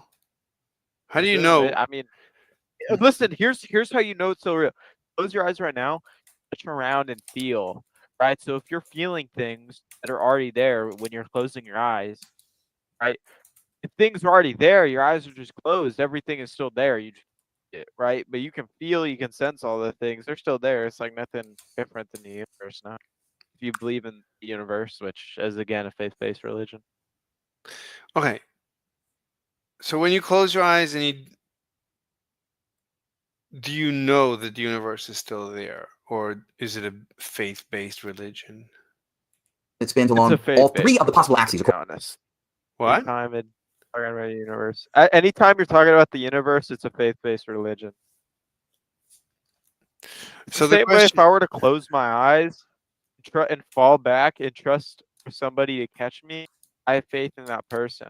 They could just step back, you know, and not help me. Literally.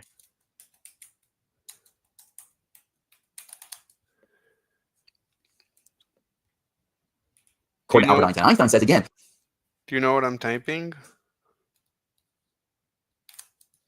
But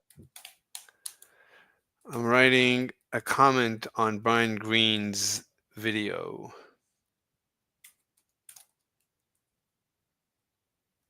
that I beat his whole theory and he lost, or Yes, exactly. That Bell's theorem is incorrect. dude, yeah, he's just honestly embarrassing for him. Pretty much. particles have definite features. When you measure something, Hate to be him, bro. Hate to be him. Yeah.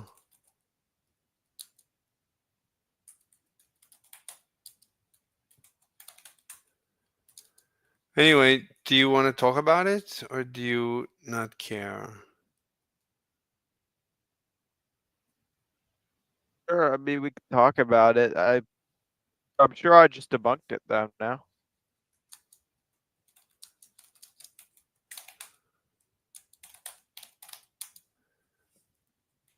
you measure something that's already there. So for Look, but you have to be serious. Do you want to be serious or you want to continue joking? I'm literally serious. What have I said that's not serious? Wait, everything you said you're serious about? Yep. Literally.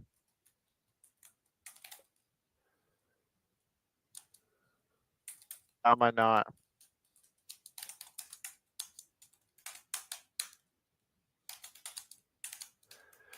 It sounds like you're joking. measuring, the particle spins along axis I'm not joking, bro. All right then. Is the moon there when you're not looking? Yeah, because I can see the moon. Yeah. No, but Even when if I'm you're not looking, I can still see the light. Like you can even feel it.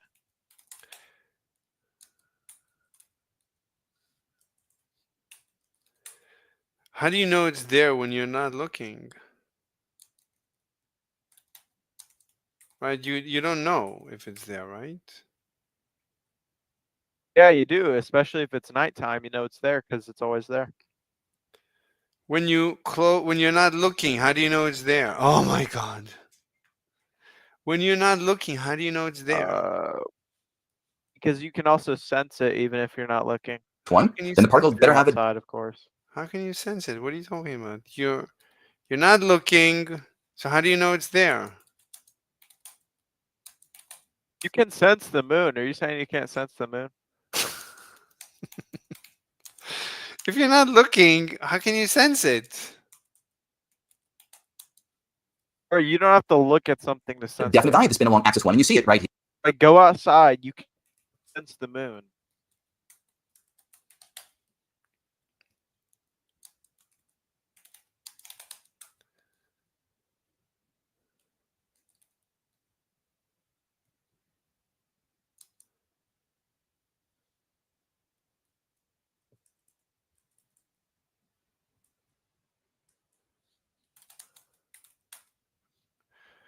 Look, okay, so you're not serious. You don't want to talk. You want to joke. I am serious. What are you talking about? Like I don't know what you don't get from this. Like, or do you think Mm-hmm. I really don't understand. No, Here, the left particle is spinning up along axis 1. No, you're literally mentally ill. If you think I'm joking, you're literally mentally ill. Well, then explain to me, when you're not looking, how do you know the moon is there? Because I can sense it. No, you can't. What are you talking about? And when I open my And the right, eyes, again, they're the completely moon is gonna anti-correlated. be there again.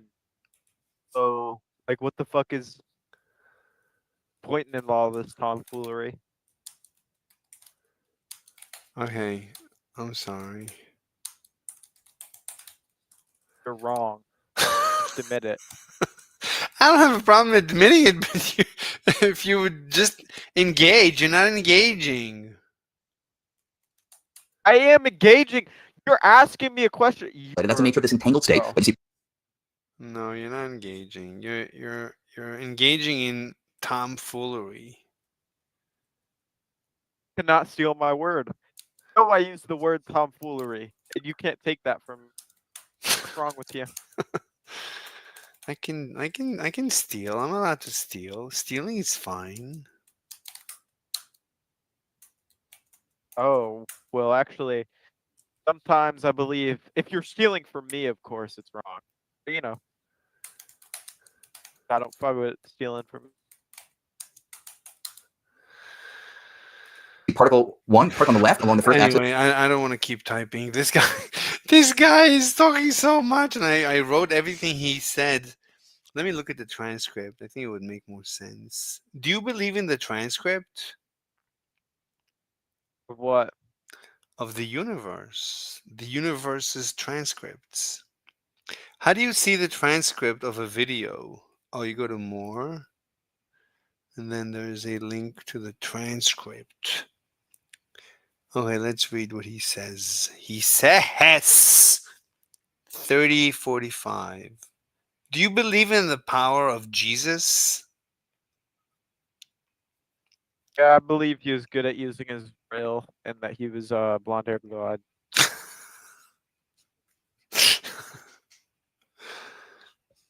How do you know he was blonde hair, blue eyed? And why do you care? That's kind of gay.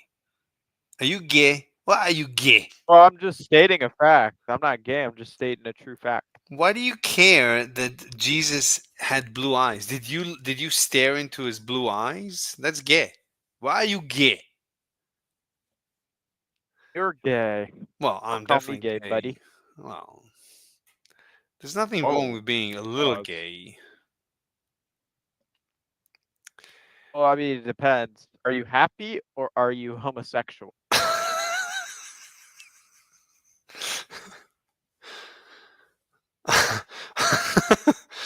I am homo habitualist. Homo habitualist. Bro, what is Bruh, this guy talking about? bruh, bruh, bruh. Hey, hey, hey. Oh, Okay, particle creation in the center.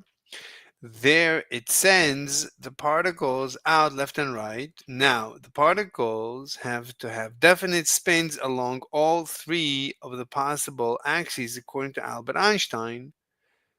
Einstein says again, particles have definite features. When you measure something that's already there. So for measuring the particle spins along axis 1, then the particle better have a definite value of the spin along axis 1. And you see, this is completely incorrect. This is complete particle better have a different. I don't know. I mean, this is completely not entailed. Jesus Christ. Are these people insane? Chuck, prove do you to me believe particles. what? What's a particle? Prove to me particles. I Pro- Hey, listen, I believe in particles, bro, but I need you. then you're a fanatic zealot. Then you agree that you're just a fanatic. You're a fanatic. Because I can prove particles. That's fanaticism. It's only if you believe in the power of Jesus can you believe in the power of the theory of particles. Absolutely not. Just look at it. Look at your desk right now. I'm looking at my desk right now. It's not there because I believe Then in the power. look. If you look real closely, like look real closely at them shits, there's gonna be particles there. Ball. That's What are you talking impossible. about here? I don't believe that. Prove to me that there is Hey, particles. nothing is impossible. You can do anything if you put your mind to it. That's Thank you. impossible. Don't ever say shit's impossible. I'll fuck you up. I will fuck. Uh, Okay, let's see. don't tell me So things are impossible. Ever. I'm sorry. I'm sorry. I'm sorry if I hurt your feelings. I'm sorry. I'm sorry. Anyway, Nope, you didn't hurt my feelings. I just don't appreciate the way you're talking about how these particle things are obviously real. I wait, don't know why you're who's saying they're not real. wait, is this really Pink? The singer, Pink? No. How do you know that you're not Pink? Oh, Yeah, she bro, they left. can't prove it. That bitch got a faith-based religion. Uh, Wait, okay. you can do Beavis and Butthead? No, I have no proof to prove that I can do that, so I don't think Oh, so. okay. Nevertheless. Okay, what am I saying now? Nevertheless. What does that mean? Nevertheless. Do you I even actually don't understand that foreign language of yours. it says nevertheless. What does that mean? Explain to me what that means. I'll repeat it for you. Oh, you're Nevertheless. saying nevertheless? Yeah, but you're supposed to say it nevertheless. Who says nevertheless? Who says that? That sounds like Borat, bro. No, Borat. I don't like Borat. I don't like him. He's a leftoid. Did you know that he's like a complete leftoid? Oh, why? He's a fucking he's a he's a gay. I don't think. Yeah, I think he's gay, but he's a Brit. Anyway, he's like a complete leftoid. He's super leftoid. Like if you look at his movie, all he does, he just makes fun of American, like right wingers. That's all he does. He like he just makes fun of Americans and right wingers. That's all he does. He hates America. He's like anti-American. There's nothing funny. He doesn't have a funny bone in him.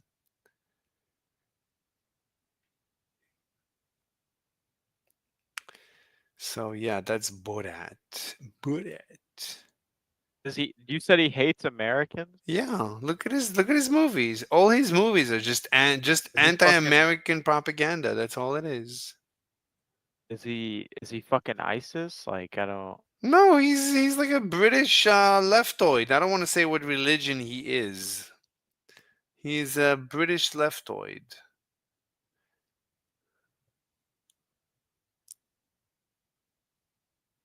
He's a leftist. He's a British leftoid. communist. He's a commie.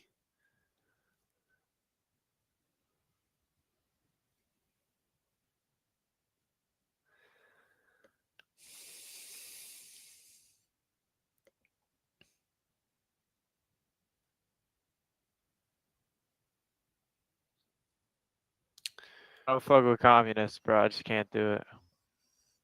Yeah. Now the particles have to have definite spins along all three of the possible axes, according to Einstein. No, that's not true. That's all I'm gonna say. That is not entailed. And that's the end of the proof. So it's at 3010. So he says now the particles have to have definite spins along all three of the possible axes according to Alfred Einstein. Have you ever heard of Alfred Einstein?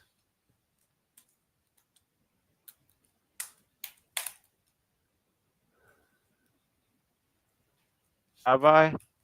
Yeah. No,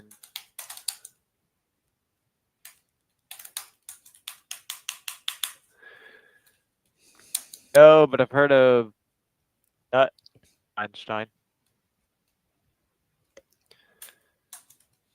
So,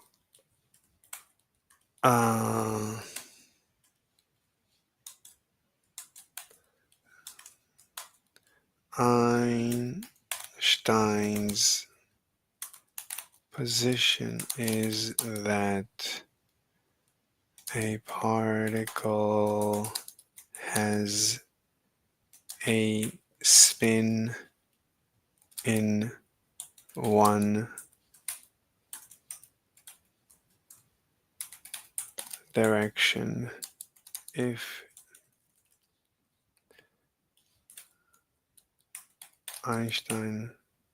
Einstein's position does not. No, I mean I don't have to. Einstein's position is that a particle has a spin, has a definite spin, has a definite spin in one direction. Einstein's position does not entail that a particle has basically three spins. Oh my god! This is such a joke!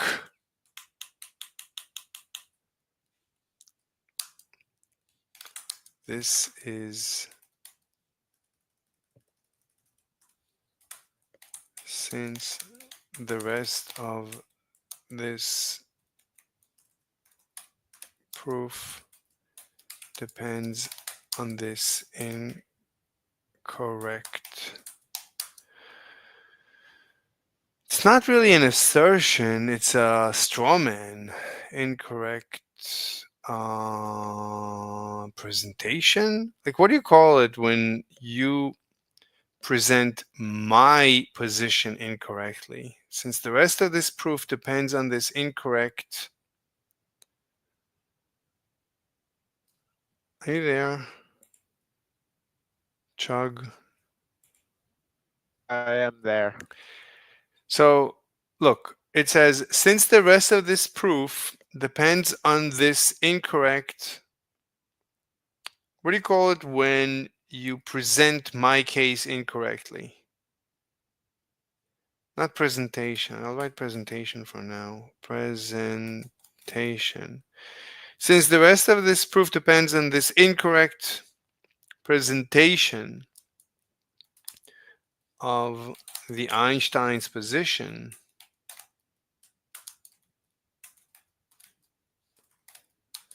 Einstein's position, therefore this entire proof is invalid.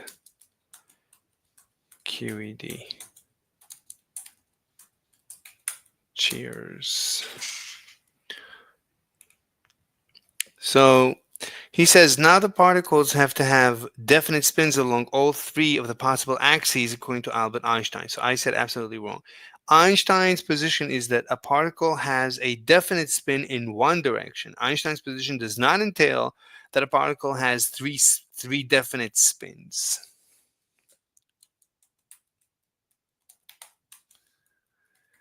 Since the rest of this proof depends on this incorrect representation, I guess, representation of the Einstein's position, therefore this entire proof is invalid. QED. Cheers. That's basically it. That's why they were wrong. Okay, I think I'm done. My job here is done. Do you want to write a paper together? I don't write man-made symbols. Yeah, man-made symbols. You want to write man-made symbols together? No, I don't. No, you don't. Why would you want to write man-made symbols? Well, it's either man-made or woman-made. Since I'm a man, I'm not a woman.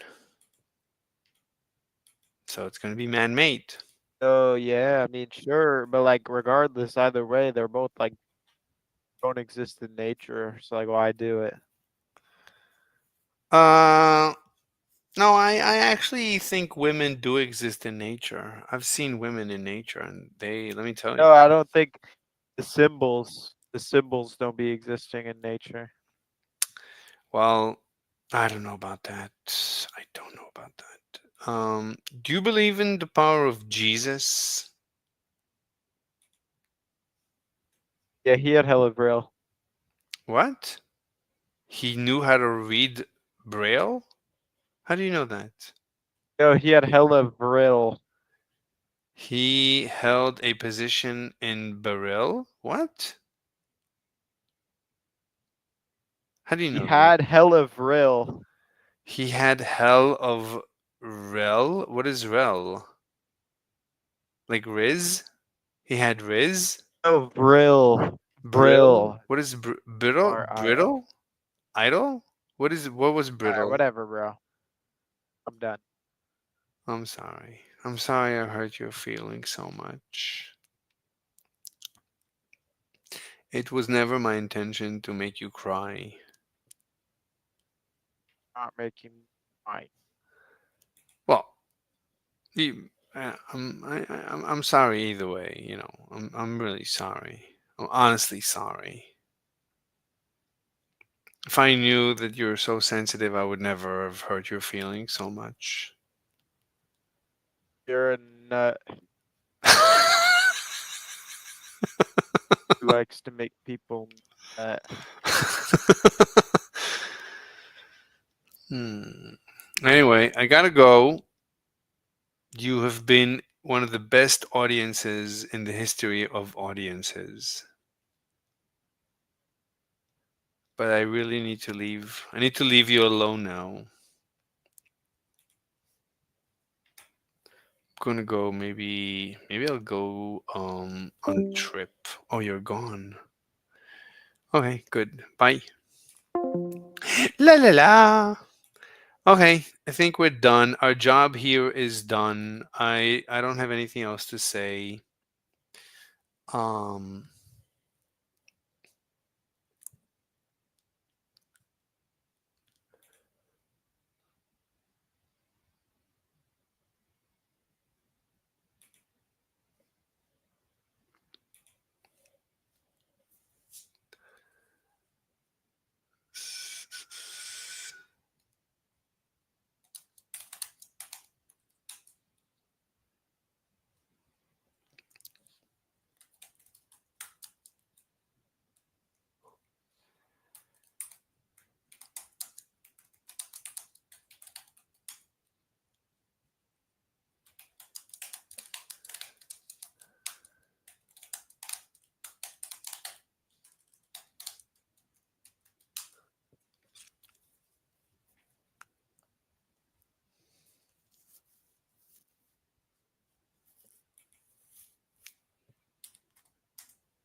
mhm.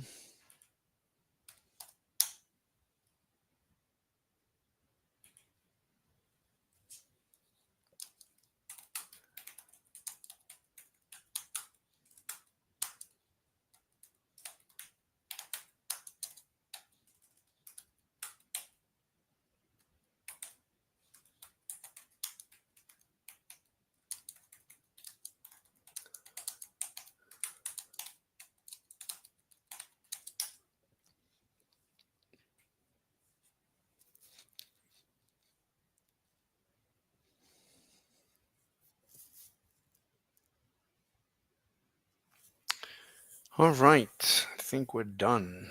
We are done. We can put this behind us, this nonsense.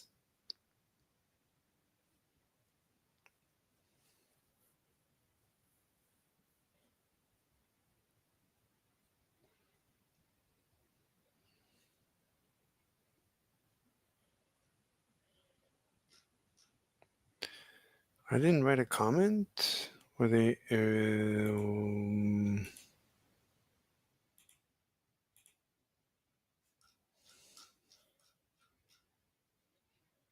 This server is basically dead.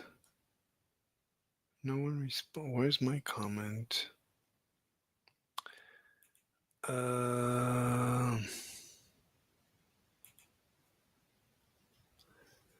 This server is dead.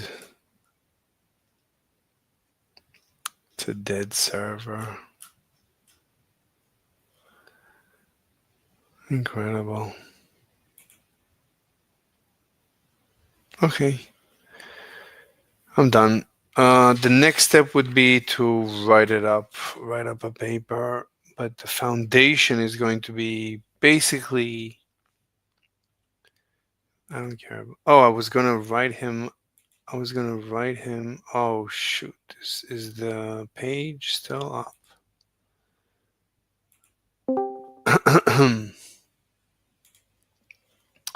I was gonna write him a letter. This guy. Copy text. Oh, but I don't want to show you my email. So stop. Let's pull up the email. What? Somebody responded? I'm on vacation.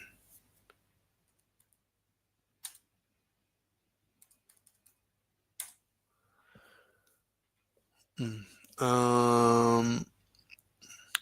Where's my Gmail? Gmail. Jesus Christ.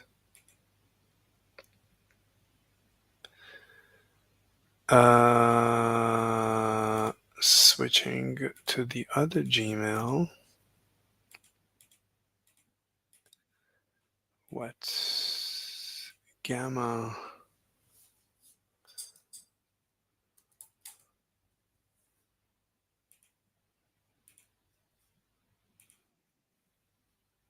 Wait, did I take it? Yeah. So compose to um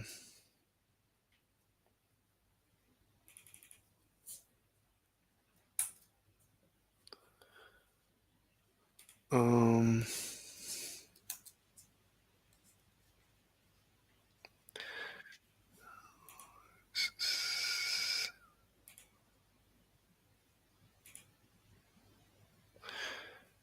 you don't like Bell's What's your criticism? Statistical independence? I don't even know what that is, but wow, this guy's smart. So all this time he was sitting there not talking?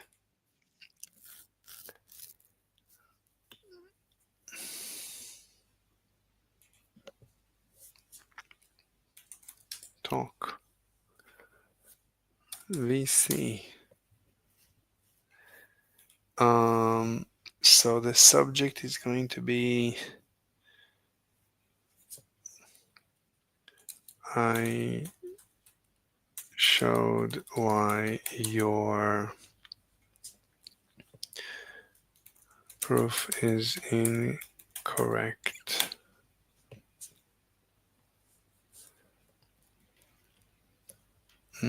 What video is this? It's this video.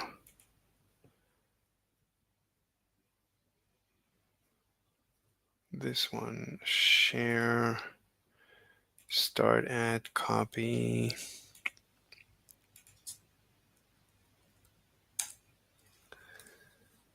Hi, Nick.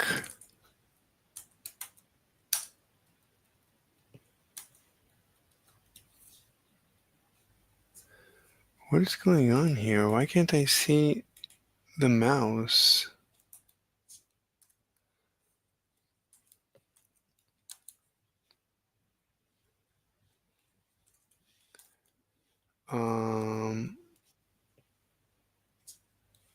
Your presentation of Bell's inequality has a mistake, which I guess means that Bell made this mistake too.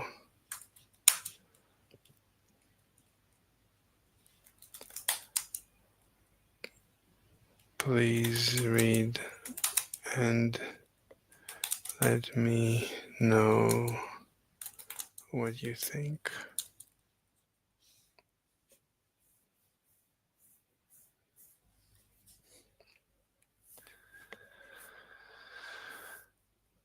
Now the particles have to have definite spins in all three with the possible axes according to Albert. No, this is the wrong one.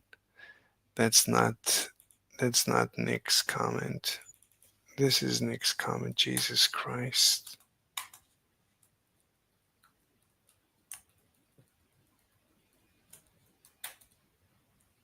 The heck?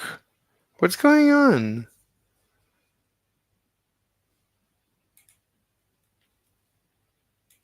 Jesus Christ. Drafts. What is that? Jesus. What's going on?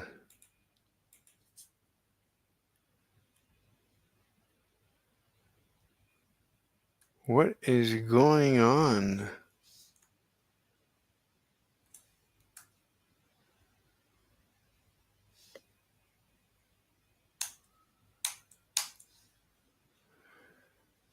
Control 0? No.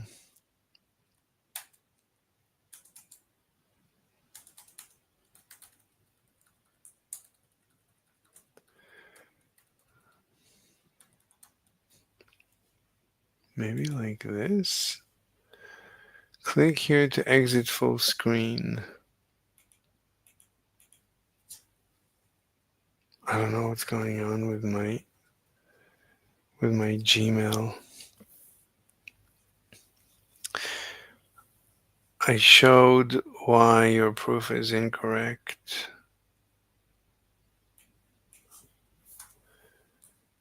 Your Bell's theorems presentation proof is incorrect. Hi, Nick. Your presentation of Bell's inequality has a mistake, which I guess means that Bell made this mistake too. Please read and let me know what you think.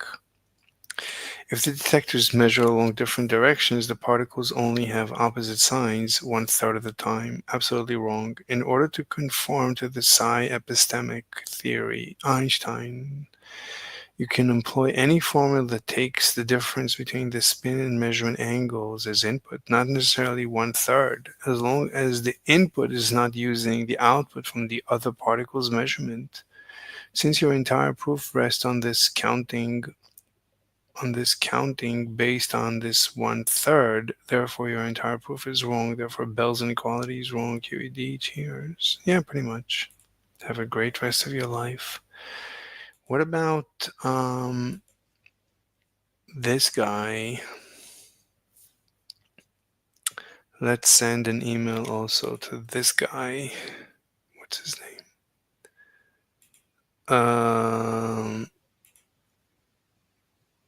Is he gonna talk?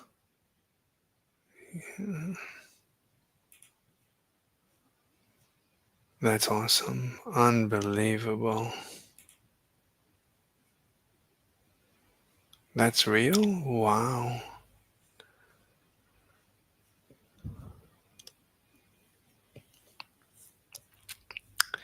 Okay, so the next step is to write. So we wrote a letter to one guy. Now let's write to Brian Greene. So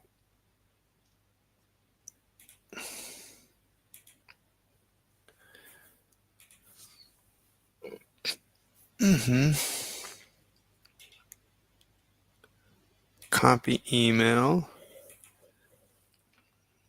compose Brian Greene, Zimmerman, J. Zimmerman. All right, whatever. So we're discussing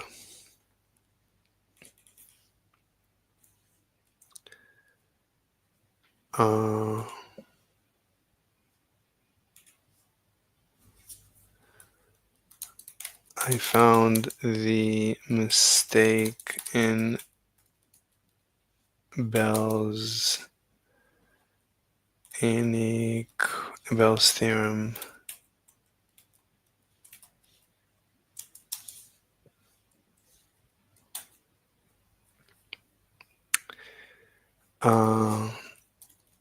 Hello, Brian. Hello, Professor Green. Professor Green. I love your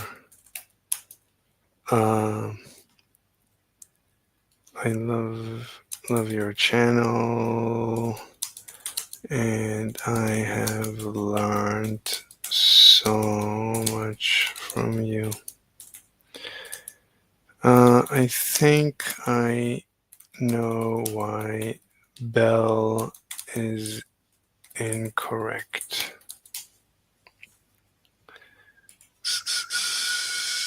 So the link is share, start at copy. And my comment is this.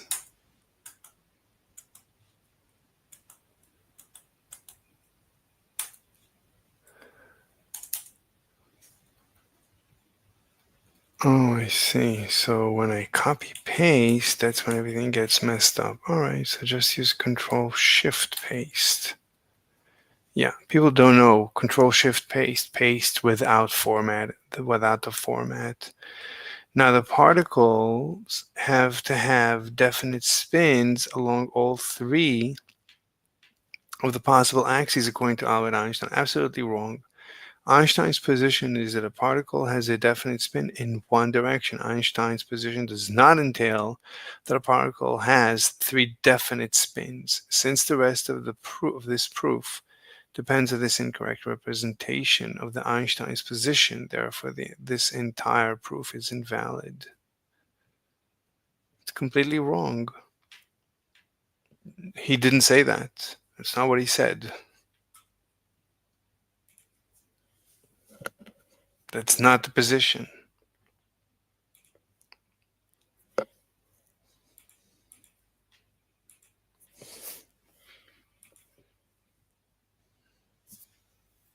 You're claiming that it has three spins.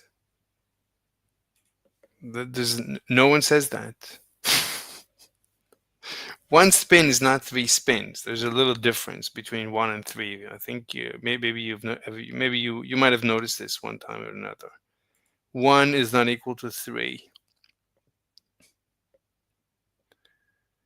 Fully your narrative and insight regarding APR's view of quantum and what Bell are not just one of the best, but you can teach in ways. I've seen lots of attempts. This video is just now. Let's share again. Let me close my Gmail, even though there's nothing interesting in my Gmail. But wait, who's that?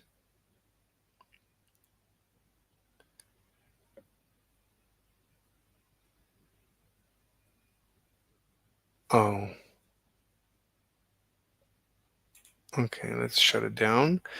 So, maybe I should clean my Gmail so that there's nothing scary. No, it's too dangerous. There's a little bit of personal stuff. So, let me share.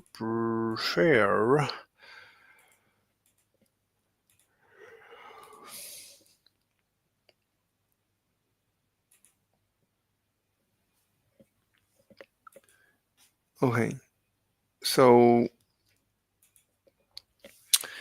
I usually like after I find a mistake. So it's 3010. Let's see if anybody else finds an issue at around 3010. That's mine.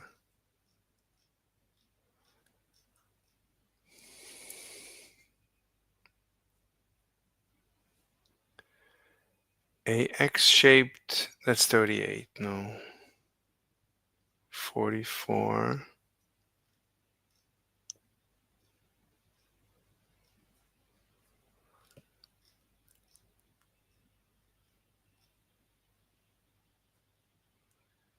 $22.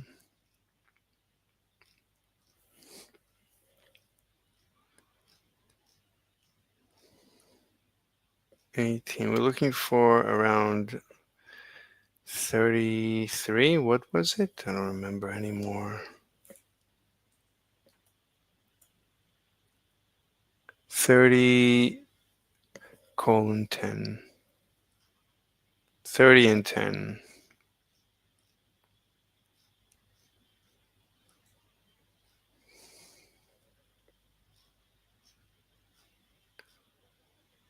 $30 and 10.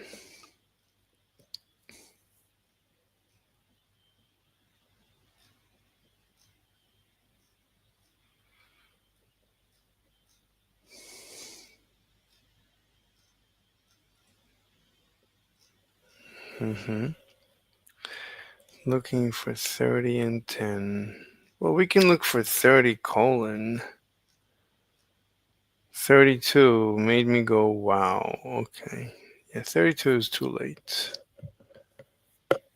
Right at 30 is when you see the mistake. The mistake slips in. It's amazing that everybody makes the same mistake. Nick says 1/3. It's like they're gonna tell us what the equation is. That's not proof. There it is, 3011. Don't agree because spin is not classical rotation. Think of precession around z-axis. Z is fixed, but SXSY don't remember. In Stern Gerlach is not a detector, is a orienter. Only two possible outcomes. So is every other measurement. This guy is very close, but no cigar. Hmm.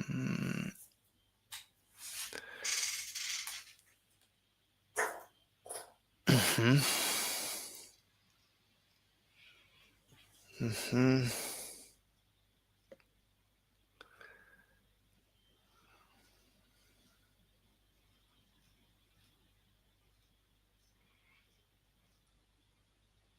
That's it. So nobody brought it up. Control F30. Oops. Yeah, 30 colon. There's only 2 out of 19. One of them is mine, and the other one is in the transcript. So no one brings this up.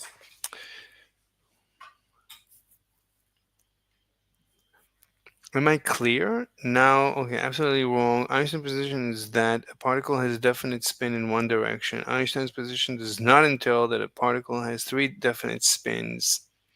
Since the rest of the proof depends on this incorrect representation of the Einstein position, therefore this entire proof is invalid. QED cheers. It's just, I mean, I could spell it out. I shouldn't have to. Once you made this mistake, I can go. That's it. There's nothing left to say. This is incorrect. This is incorrect. No, no. What are you talking about? This is simply incorrect. This is not entailed by the Einstein's position. Why would you say that? You're putting words in Einstein's mouth that he never said. And it doesn't matter. This has nothing to do with the Einstein's position. Einstein said you can say anything you want except for take information from the other measurement. As long as you don't take information from the other measurement, everything is fine. That's it. So what are you talking about? What literally? What are you talking about? I don't know what you're talking about. Why would you say this? This is complete nonsense.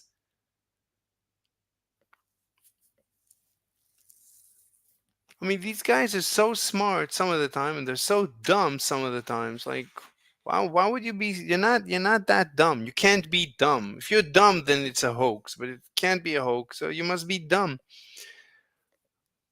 You saw this, and you just said, yeah, this. You didn't see the issue with this. That you're stipulating preordained measurements? You don't see the problem with this? This is the Einstein position? No, it's not. This is not Einstein's position. This is not entailed by psi epistemic.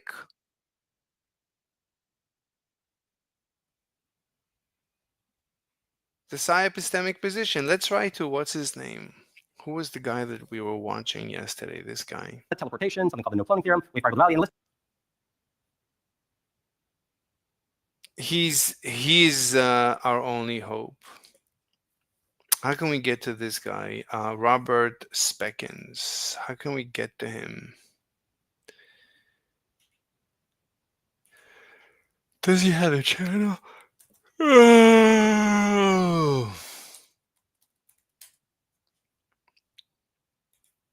Channel.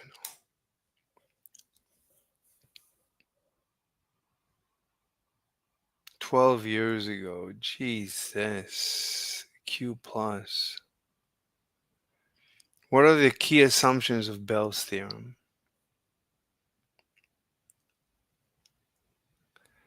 One month ago? Wow. I think I'm in the middle of rewatching this. my own research program. Any way we can, okay, let me escape Sapiens podcast, quantum mechanics. Find out Twitter. Subscribe. He works in Perimeter Institute, California. It's in California.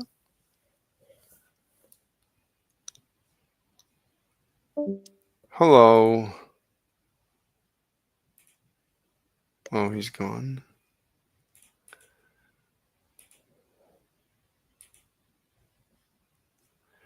Research faculty, quantum foundations. There's a phone number.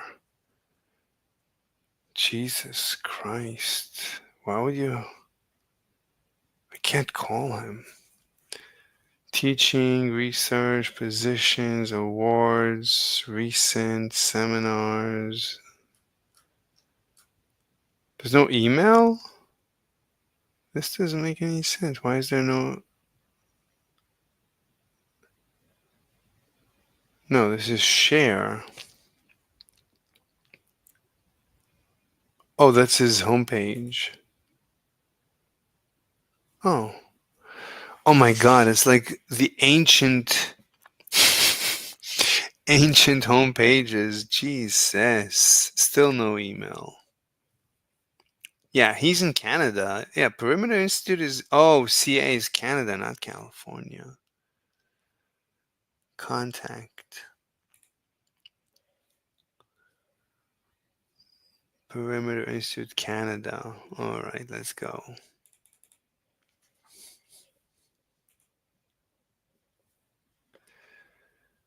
I'll have to write him an email. Hold on, let me stop the stream. Let me stop the screen share.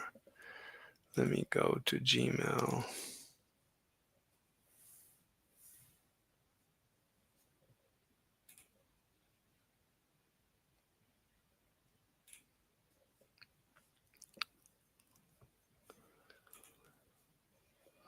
All right.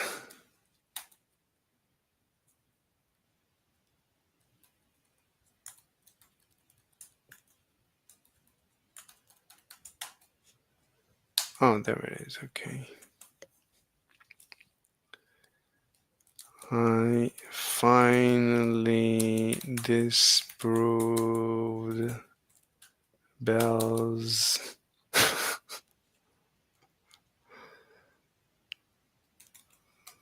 laughable theorem. Oh, it is possible to select? How?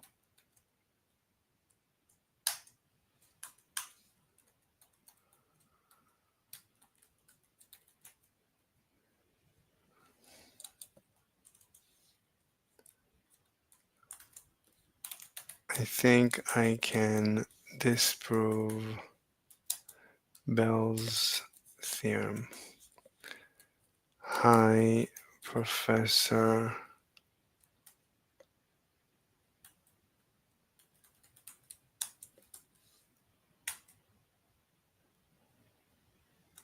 No.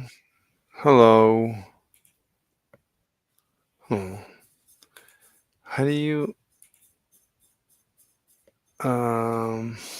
select?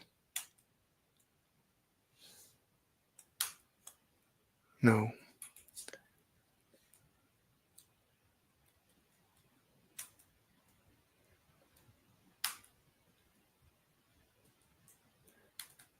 Professor.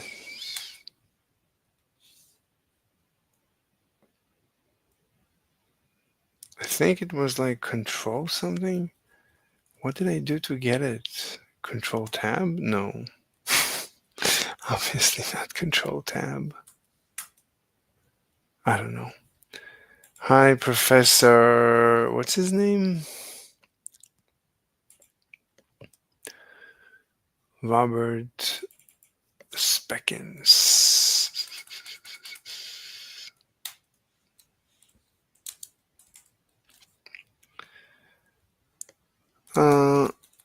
I think I can disprove Bell theorem. It is actually very simple. Bell assumed that 1/3 of the measurements will have different signs. This is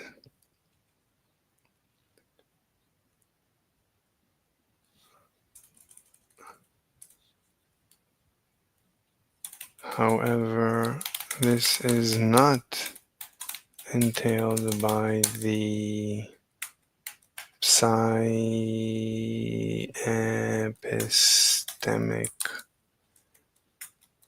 position.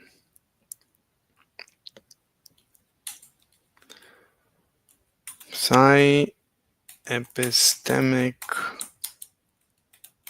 entails no information from the other particle.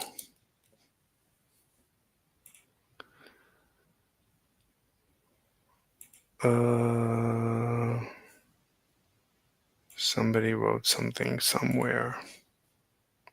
Eggman. So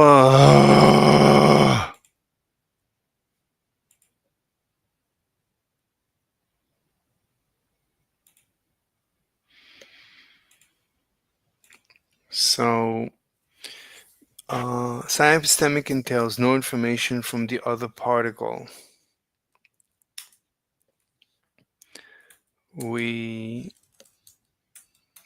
I need to, oh, come on!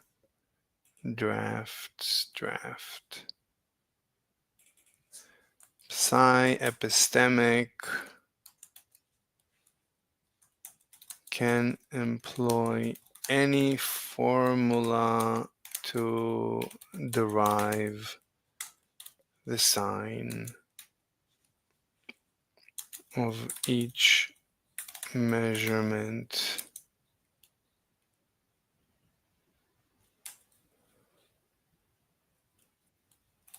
Once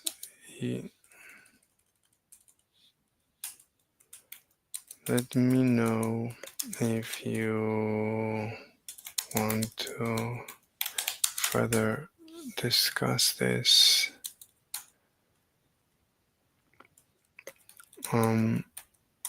Available in my Discord. How do I give him a link to my Discord? What was the main paper published on Bell's inequality? At least the original argument. I would like to see it. I actually never saw it. I on the stream now. Okay. I actually never. Okay, let me see you. Hi. I'm mailing Rob Speckens.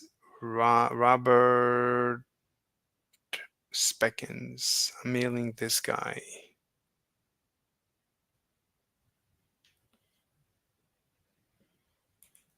Oh, you can't see my stream. Robert Speckens. Here, I'll give you a link. This guy. This is his latest video. Professor Speckens. Robert Speckens. This guy. Okay. About your question, what was the main paper published on Bell? I actually never read it.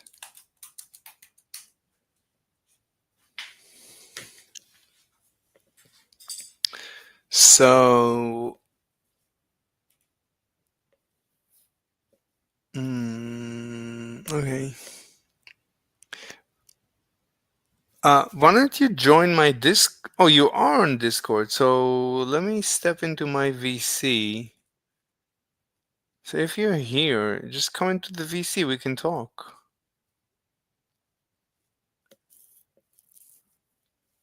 Let me know if you have an issue.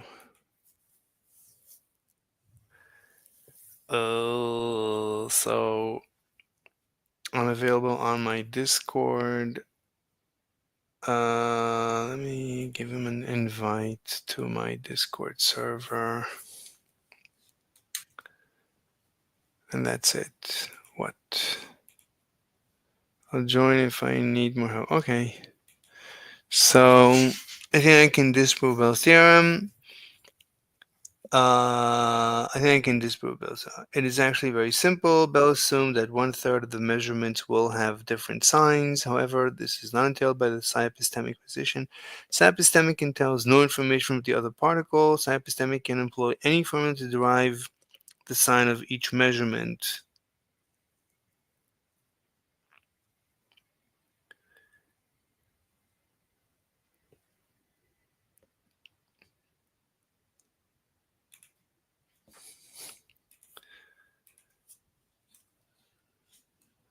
We can psi epistemic can use, for example, the difference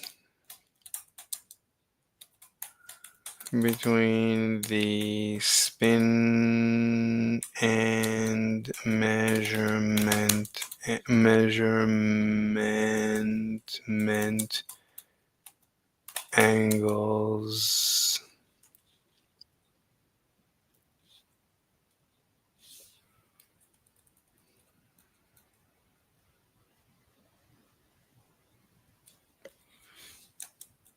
The cosine squared of the difference between the spin and measurement angles, and modify it by some random variable.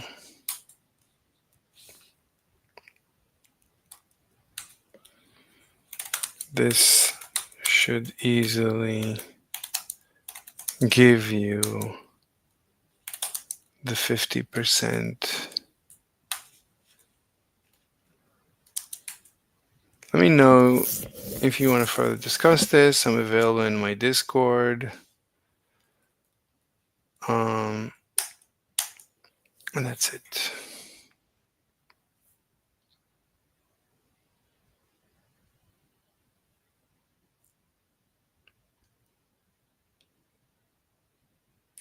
Done and done. I think he will respond. I don't think he's busy. Your egg and waffle. Okay. Nice Discord. Thank you.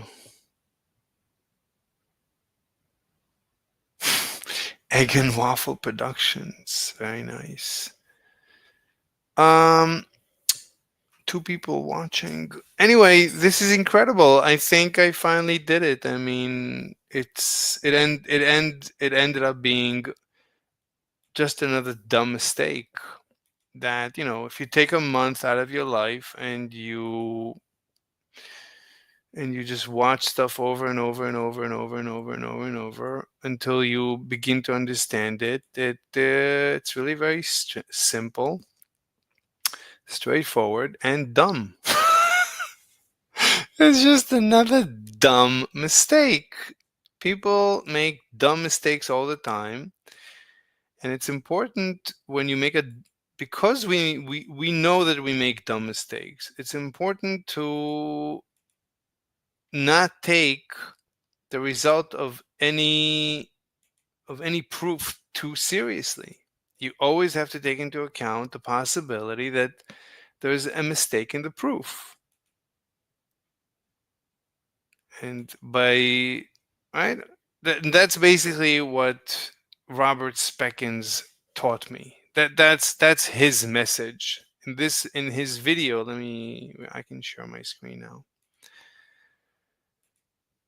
So share. That's basically what he taught me. This was yesterday or 2 days ago it started. So somebody told me, watch this guy. And this was his message. His message was, I don't know if it was in this video or in other videos, but he taught us that people have made mistakes in analyzing problems. Let's close. We're done with this guy. We're done with this guy. People have made mistakes when they analyze problems. It's easy to make a mistake, and it's just there's too many places to make mistakes. And with Bell's theorem, you know what? Let's try and look up Bell's theorem, the original paper. I don't want to. I don't know. I don't know if I want to waste my time. Bell's original paper. Seminal paper on the Einstein-Podolsky-Rosen paradox was published in 1964. This paper introduced Bell's theorem, which demonstrates the impossibility of local hidden variable theories to reproduce the predictions of quantum mechanics. That is it's so dumb. Jesus Christ. I mean, you would think this guy is so smart. How could smart people make dumb mistakes? But, that's just the way it is. That's why we're doomed. That's why humanity is doomed. This is just proof humanity is doomed. It's like very sad, very sad. It's over soon. It's over soon. Bell's paper presents a mathematical formula of the EPR paradox using the concept of correlation functions between measurements and entangled particles. On entangled, he introduces the idea of a Bell operator and derives the Bell inequality from it. Experimental verification. Bell's theorem has been experimentally verified. That is the dumbest thing you could say. Since its introduction, the first experimental test was performed in 1972 by Clauser and Friedman, followed by many other experiments using various systems, such as photons. What a waste. I mean, these people should have their license taken away from them. They should not be allowed to practice science. Legacy. Bell's original paper has had a profound impact on the development of quantum mechanics and our understanding of the nature of reality. No, it actually had zero to do with that. It's more to do with sociology of science, how scientists can lead themselves astray to Never Never Land, to absolute ridiculousness. It has led to a deeper understanding of quantum non-locality. No, it has nothing to do with this universe. It's just a mistake, and has sparked ongoing research in the fields of quantum foundations, quantum information, and quantum computing. Quantum computing is nonsense. There is no quantum computing. There's no quantum information. And and quantum foundations. It has nothing to do with quantum foundations. So it's complete and utter nonsense. CERN document server. Is this the server? Is this the PDF? Jesus Christ, what a waste of paper. Jesus Christ, let's read this. On the Einstein-Podolsky-Rosen paradox, star. What do you mean star? What's a star? Work supported in part by the U.S. Atomic Energy Commission. What a waste of money. Jesus Christ. I can't believe these. This is taxpayers' money. Taxpayers are paying for this complete and utter waste of time. John Stuart Bell, Cross. On leave of absence from SLAC and CERN. SLAC? SLAC is Stanford Long Accelerator or something. It's the linear accelerator or something. He worked in SLAC, all right. Department of Physics, University of Wisconsin, Madison, Wisconsin. The pattern of Einstein, Podolsky, and Rosen was advanced as an argument that quantum mechanics could not be a complete theory. No, no. I don't know what the paper was about, but I know what Einstein had in mind. Einstein didn't like the paper, but I know what he wanted to say. The point was nothing to do with complete. It has to do with the superposition nonsense. Everything is like one nonsense leads to more nonsense. So the question was, is superposition epistemic superposition or ontologic superposition? And Einstein proved it must be epistemic. If we assume the speed of light is a barrier, nothing can move faster, then obviously it must be epistemic. Its psi unknown is epistemic. It's very, very straightforward. Should be supplemented by additional variables. I don't even know what that means. These additional variables were to restore to the theory causality and locality. You don't need to do anything.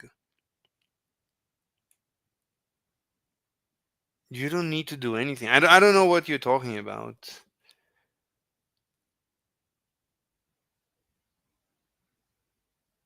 I don't know what you're talking about. You don't need anything. Einstein proved through a paradox that superposition is epistemic. That's it. If you assume locality, restore to the theory causality and locality? What do you mean restore to the theory? Okay, I guess. I mean, if you went astray, if you followed Bohr's absolute nonsense and you believed him that he wanted that he the violation of locality and causality. I mean, look at this. Restore causality. Who is insane enough to need to? I mean, this is so ridiculous. This is so. Who has time? I mean, this is so ridiculous. This is so unscientific. Okay. In this note, that that idea will be formulated mathematically and shown to be, I guess in this paper, shown to be incompatible with the statistical predictions of quantum mechanics. Yeah, you go change your diapers, Mr. Bell. What are you talking about? It is the requirement of locality, or more precisely, that the result of a measurement on one system be unaffected by operations on a distant system with which it has interacted in the past. That creates the essential difficult difficulty. There's no difficulty. There have been attempts to show that even without such separability or locality requirements, no hidden variable interpretation of quantum mechanics is possible. Nonsense. These attempts have been examined elsewhere and found wanting. Moreover, a hidden variable interpretation of elementary quantum theory has been explicitly constructed. That particular interpretation has indeed a grossly non-local structure, then throw it to the garbage. This is characteristic according to the result. This is according to the result to be proved here. Go change your diapers of any such theory which reproduces exactly the quantum mechanical prediction. That's complete nonsense. Complete nonsense.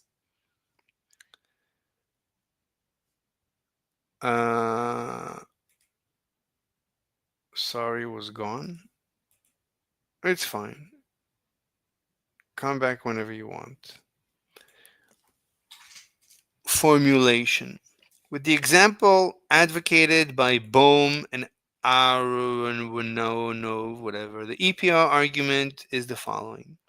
Consider a pair of spin 1/2 particles formed somewhere in the singlet spin state and moving freely in opposite directions. Measurements can be made, say, by Stern Gerlach magnets on selected components of the spin.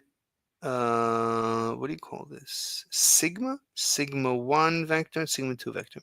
If measurement of the component sigma times a, where a is some unit vector, yields the value plus 1, then according to quantum mechanics, measurement of sigma 2a must yield -1, vice versa.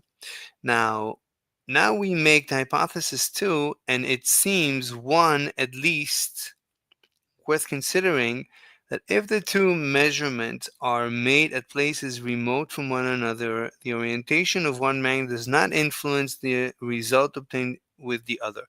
Since we can predict in advance the result of measuring any chosen component of sigma 2 by previously measuring the same component sigma 1, follows that the result of any such measurement must actually be predetermined. Since the initial quantum mechanical wave function does not determine the result of an individual measurement, this predetermination implies the possibility of a more complete specification of the state.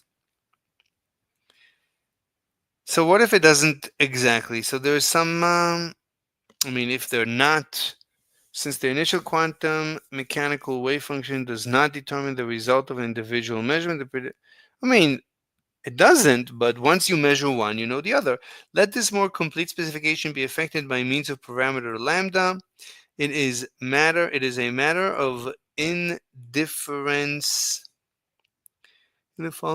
whether lambda denotes a single variable or a set, even set functions, and whether the variables are discrete or continuous. However, we write as if lambda were a single continuous parameter. The result A of measuring sigma times A is then determined by A and lambda, and the result B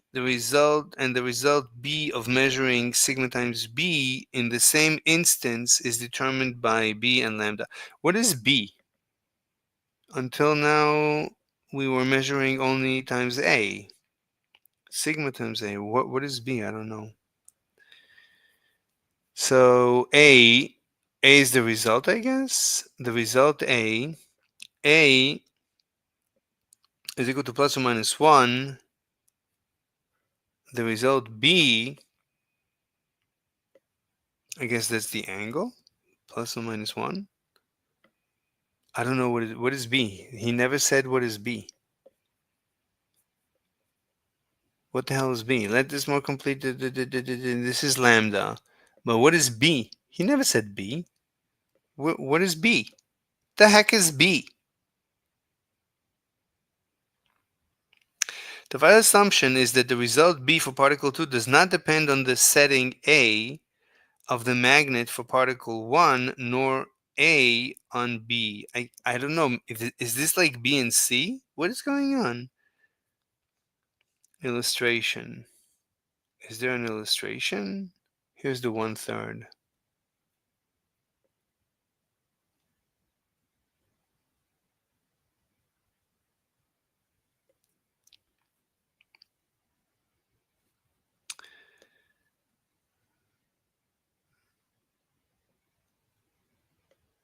It is probably unlike 3, the function.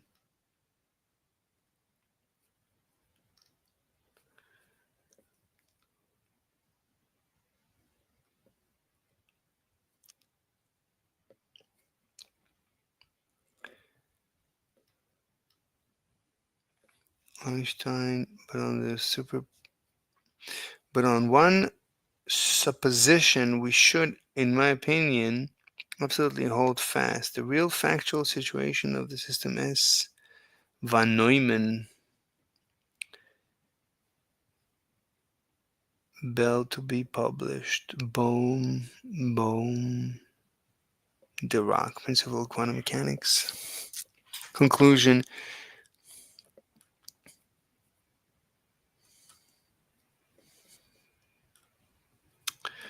Let me see. Well, I mean, I can already see this 1/3. That's the 1/3 that Nick brings up. Where, let me just see.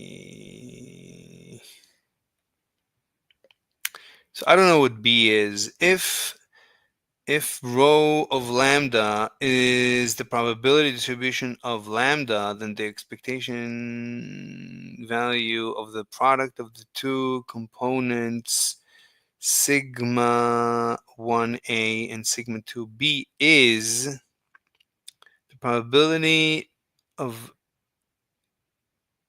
a and b. A and b are the measurement directions, aren't they? Is this integral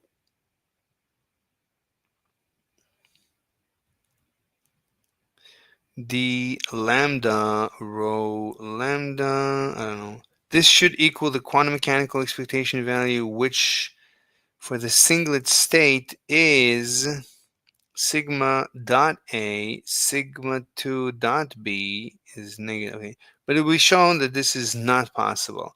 Some might prefer a formulation in which the hidden variables fall into two sets, with A dependent on one and B on the other.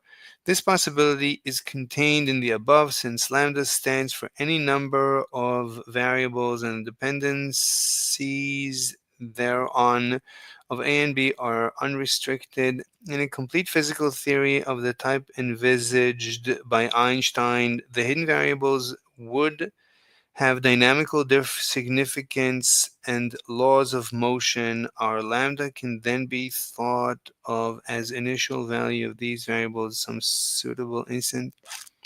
Illustration. The proof of the main result is quite simple. Before giving it, however, a number of illustrations may serve to put it in perspective. Firstly, there is no difficulty in giving a hidden variable account of spin measurements on a single particle. Suppose we have a spin half particle in a pure spin state with polarization denoted by a unit vector p. Let the hidden variable be, for example, a unit vector lambda with uniform. Okay, I don't care. Where a depending averaging over lambda. I don't know. Where theta is the angle between a apostrophe and p. Suppose then that a apostrophe is obtained. I don't care. Then we have the desired result, cosine theta. So in this simple case, there is no difficulty in the view of the result of every measurement is determined by the value of an extra variable, and that the statistical features of quantum mechanics arise because the value of this variable is unknown in individual instances.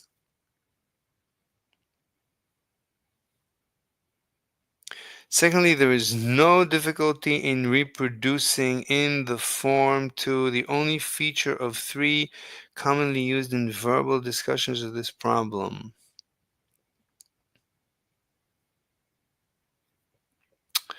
For example, at lambda, whatever, this gives, okay, where theta is the angle between A and B and 10.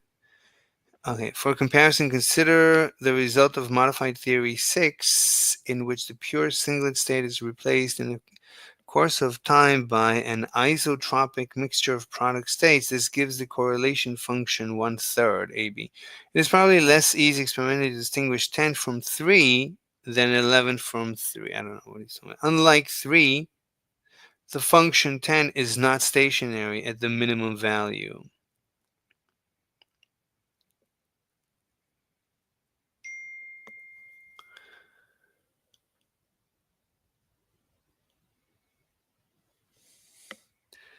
Thirdly, contradictions. The main result will now be proved because rho is a normalized probability distribution equal to 1. And because the property is 1, P cannot be less than it cannot be except as set that it follows that C is another unit vector using 1 whence. The second term on the right is this whence that. Unless P is constant. What a waste. What's going on here? I don't know where he's going with this. Don't know, don't care. Look at this manual correction. Then using 19, I don't care. I don't care. The example considered above has the advantage that it requires little imagination to envisage the measurements involved actually being made. In a more formal way, assuming 7, that any Hermitian operator with a complete set of eigenstates is an observable, the result is easily extended to the other systems. Let me drink.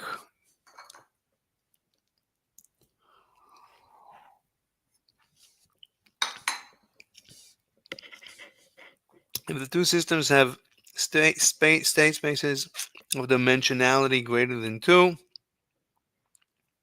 we can always consider two-dimensional subspaces and define in their direct product operators sigma 1, sigma 2, formally analogous to the, I don't know, anyway, I don't care.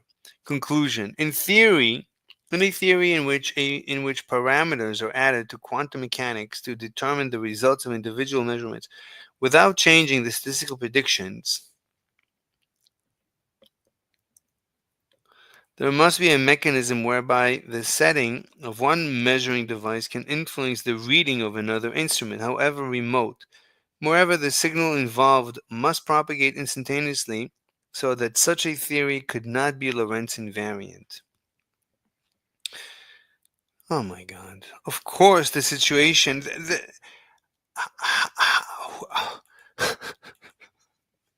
I don't know what to say to this. Of course, I mean, what is wrong with this guy? Of course, the situation is different if the quantum mechanical predictions are of limited validity. Conceivably, they might apply only to experiments in which the testing of the instruments are made sufficiently advanced to allow them to reach some mutual rapport by exchange of signals with velocity less than or equal to that of light. Yeah, you don't need that. That's like superdeterminism. That connection, experiments of the type proposed by Bohm and Aronov, that's the Aronov, in which the settings are changed during the flight of the particles, are crucial. That's the nonsense with Klausner and Schmausner. I am indebted to Doctorus M. Bander and J.K. Paring for a very useful discussion of this problem. The first draft of this paper was written during a stay at Brandeis University. This is like a women's college. Wow, I'm indebted to colleagues there and at this is like the Columbia School Women's College. This is the Women's College of Columbia, I think. I'm indebted to colleagues there and at the University of Wisconsin for their interest in hospitality. Okay, so this is utter nonsense. This is complete and utter nonsense. I have no idea what he's talking about. I don't care. And I have nothing else to say. What can I say? Don't waste our time. Put on your diapers, go back to sleep. You're not a scientist. This is not science. This is anti-science. It's incredible. People yell at the flat Earth, schmat for this, that, but they don't yell at this idiot. Yell at this idiot. Yell at this idiot. Look at what he says.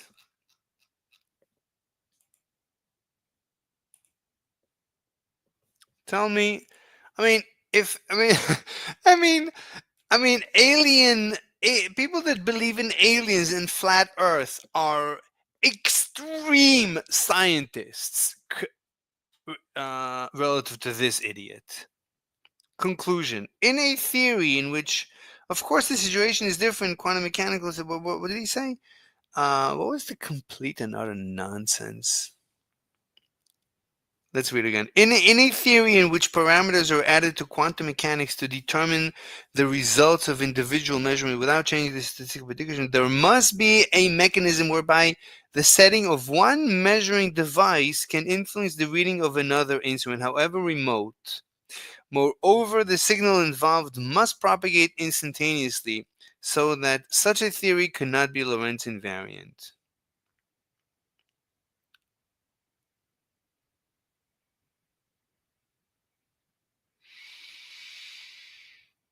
Okay. I mean, this is anti-scientific. I mean, obviously. Instead of saying, "Okay, I don't understand something," I mean,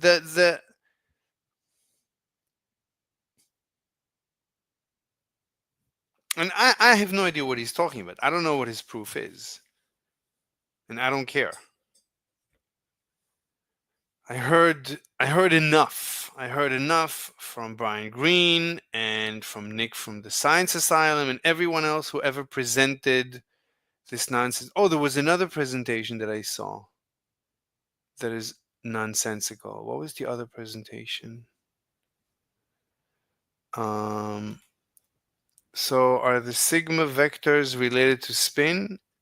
Yeah, sigma 1 and sigma 2 are the spins, and A and B, I guess, are the measuring. Sigma is a vector. That's the spin direction. I'm not a physicist. You don't have to be a physicist. This idiot was Bell was a physicist. He worked at CERN. He wasted taxpayers' money. Epic. Yeah. Anyway, so there's another presentation that I wanted to go through. There's another pair of idiots that I was watching. Who are the other idiots? These idiots. If you have polarized sunglasses, you have a quantum measurement device. Each of these pieces of glass is what's called a polarizing filter, which means when a photon of light reaches the glass, it either passes through or it doesn't. And whether or not it passes through is effectively a measurement of whether or not that photon is polarized in a given direction. Try this. Find yourself several sets of polarized sunglasses or old photographic filters. Look through one set of sunglasses at some light source, like a lamp, then hold a second polarizing filter between you and the light. As you rotate that second filter, the lamp will look lighter and darker. It should look darkest when the second filter is oriented 90 degrees off from the first. What you're observing is that the photons with polarization that allows them to pass through a filter along one axis have a much lower probability of passing through a second filter along a perpendicular axis. In principle, zero probability. But here's where things get quantumly bizarre. All these filters do is remove light. They filter it out. But if you take a third filter and orient it 45 degrees off from that first one, and then you put it in between the two, the lamp actually looks brighter. This is not the middle filter generating more light. Somehow, introducing another filter actually lets more light through. With perfect filters, if you keep adding more and more in between at in between angles, this trend actually continues. More light. This feels super weird, but it's not just weird that more light comes through. When you dig in quantitatively to exactly how much more light comes through, the numbers don't just seem too high, they seem impossibly high. And when we tug at this thread, it leads to an experiment a little more sophisticated than the sunglasses demo that forces us to question some very basic assumptions we have about the way the universe works, like that the results of experiments describe properties of the thing you're experimenting on, and that cause and effects don't travel faster than the speed of light. These will come into question. Where we're headed is Bell's theorem, one of the most thought-provoking discoveries in modern physics. And to appreciate it, I really do think it's worth understanding a little of the math that we use to represent quantum states, like the polarization of a photon. And we actually made a second video showing more of the details for how this works, which you can find on 3 Blue 1 Brown. But right now, let's just go ahead and hit the main points. First, photons are waves. Waves in a thing called the electromagnetic field. And polarization just means the direction in which that wave is wiggling. Polarizing filters absorb this wiggling energy along one direction, so that the wave coming out on the other side is wiggling purely in the direction perpendicular to the one where the energy absorption is happening. But unlike a water wave or a sound wave, photons are quantum objects, and as such, they either pass through the polarizer completely or not at all. And this is apparently probabilistic, like how we don't know whether or not Not exactly. I don't know if this is important. It's not exactly how they work. along one direction, so that the wave coming out on the other side is wiggling purely in the direction perpendicular to the one where the energy absorption is happening. But unlike a water wave or a sound wave, I mean, some of the light is coming through. Some of it is causing the electrons in the in the crystal structure to vibrate in the direction of the crystal. And the combination of this vibration with the original light that went through, that's the wave that goes through. And it's less than the original light. Photons are quantum objects, and as such, they either pass through the polarizer completely or not at all. And this is apparently probabilistic, like how we don't know whether or not Schrodinger's cat will be alive or dead until we look into the box. For anyone uncomfortable with the non-determinism of quantum mechanics, it's tempting to imagine that a probabilistic event like this might have some deeper cause that we just don't know yet. That there's some hidden variable describing the photon's state that would tell us with certainty whether it should pass through a given That'd be probably happening. But unlike a water wave or a sound wave, photons are quantum objects, and as such, they either pass through the polarizer completely or not at all. And this is apparently probabilistic, like how we don't know whether or not Schrodinger's cat will be alive or dead until we look into the box. For anyone I don't know why he jumps to Schrodinger's cat. What is he talking about? You could argue that that photons are quantum objects. So if so at the end of the day, if you want to reduce the amount of light coming through, I mean, you can reduce the amplitude, but the amplitude in itself is just a bunch of photons underneath the amplitude. I mean, the amplitude is a macro phenomenon of a bunch of photons going through at once. One photon is one amplitude, another photon simultaneously, that's double the amplitude. 3 photons going through simultaneously, that's 3 times the amplitude. The amplitude is just the number of photons going through. So when you somehow reduce the amount of light going through, you're reducing the amount of photons going through. So I guess a photon doesn't have an amplitude. All photons have the same amplitude. The energy of a photon is hf, the frequency times Planck's constant.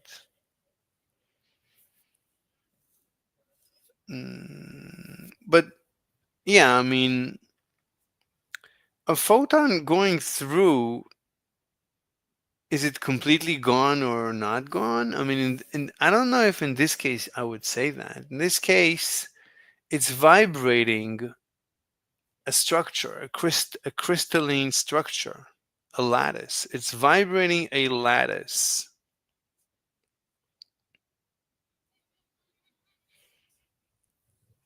It's causing a vibration in a lattice, but only there is a vibration, the incoming, there is an incoming angle and the filter angle. What do you call the filter? What do you call the filter?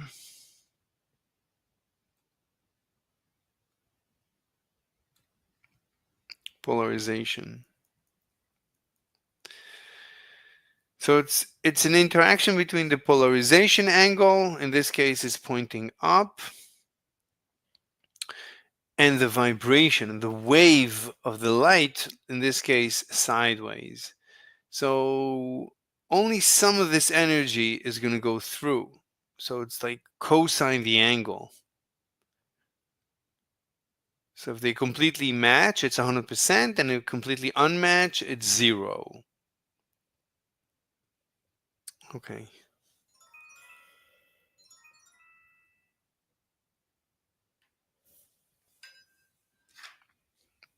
Let me check messages. Yeah. Okay, we're fine.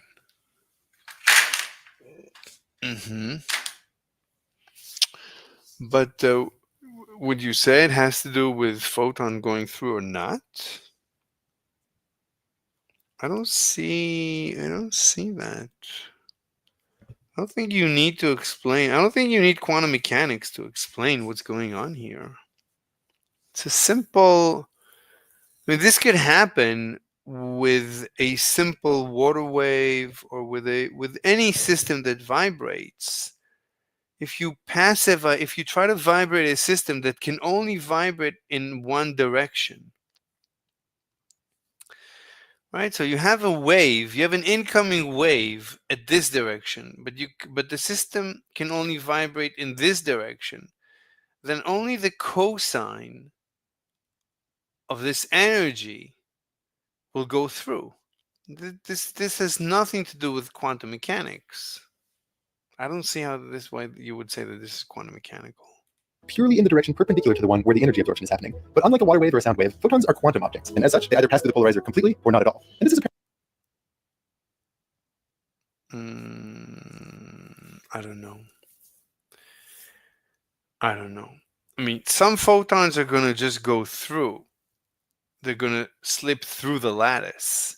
And some of them are going to be absorbed by the lattice and re-emitted depending on the cosine of theta. apparently probabilistic, like how we don't know whether or not Schrodinger's cat will be alive or dead until we look into the box.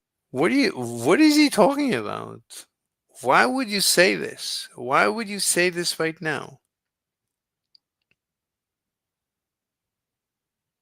Why are you bringing this up? I'm so confused. Why would you talk about the Schrodinger's cat being dead and alive? Why would you say that? That's like so irrelevant, so immaterial. And as such, they either pass through the polarizer completely or not at all. And this is apparently probabilistic, like how we don't know whether or not Schrodinger's cat will be alive or dead until we look into the box. For anyone uncomfortable with the non-determinism of quantum mechanics, it's tempting to imagine that Why are they switching topics? Why are they switching topics? I don't get it. a probabilistic event like this might have some deeper cause that we just don't know yet. That there's some hidden variable describing the photon's state that would tell us with certainty whether it should pass through a given filter or not. And maybe that variable is just too subtle for us to probe without deeper theories and better measuring devices. Or maybe What are they talking about?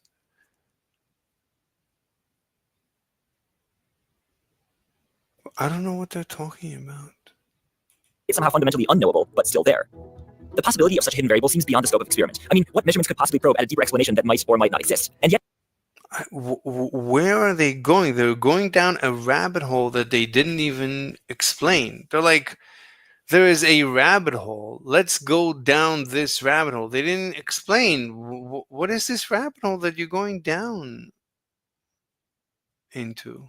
yet we can do just that. With sunglasses and polarization of light. Let's go ahead and lay down some numbers here. When light passes through a polarizing filter oriented vertically and then comes to another polarizing filter oriented that same way, experiments show that it's essentially guaranteed to make it through that second filter. But if that second filter was tilted 90 degrees from the first, then each photon has a 0% chance of passing through. And halfway between, at 45 degrees, there's a 50-50 chance. What's more, these probabilities seem to only depend on the angle between the two filters in question, and not on anything that happened to the photon before, including potentially having passed through a different filter first. But the real numerical weirdness here happens for filters oriented less than 45 degrees apart. For example, at 22.5 degrees, any photon which passes through that first filter has an 85% chance of passing through the second filter. To see where all these numbers come from, by the way, check out the second video. What's strange about that last number is that you might expect it to be more like halfway between 50% and 100% since 22. Why would what? Half degrees is halfway between 0 and 45, but 85% is. So they're saying it should be 75 degrees instead of it's 85 percent instead of it's 85%. So you cut the angle in half. It's basically cosine squared. But even if it were cosine, right, you don't expect it to be linear. Obviously, it's cosine. So you're telling me you're expecting it to be linear and you're surprised that it's cosine or cosine squared? It's cosine squared because its probability and the probability of going through plus the probability of not going through must equal 1. So the probability of going through is cosine squared. The probability of not going through is sine squared, and then you get 1. That's one explanation, and we're done. Do you have any further questions? What are you talking about? Why would you ever expect it to be linear? My intuition immediately is cosine, and cosine is not linear.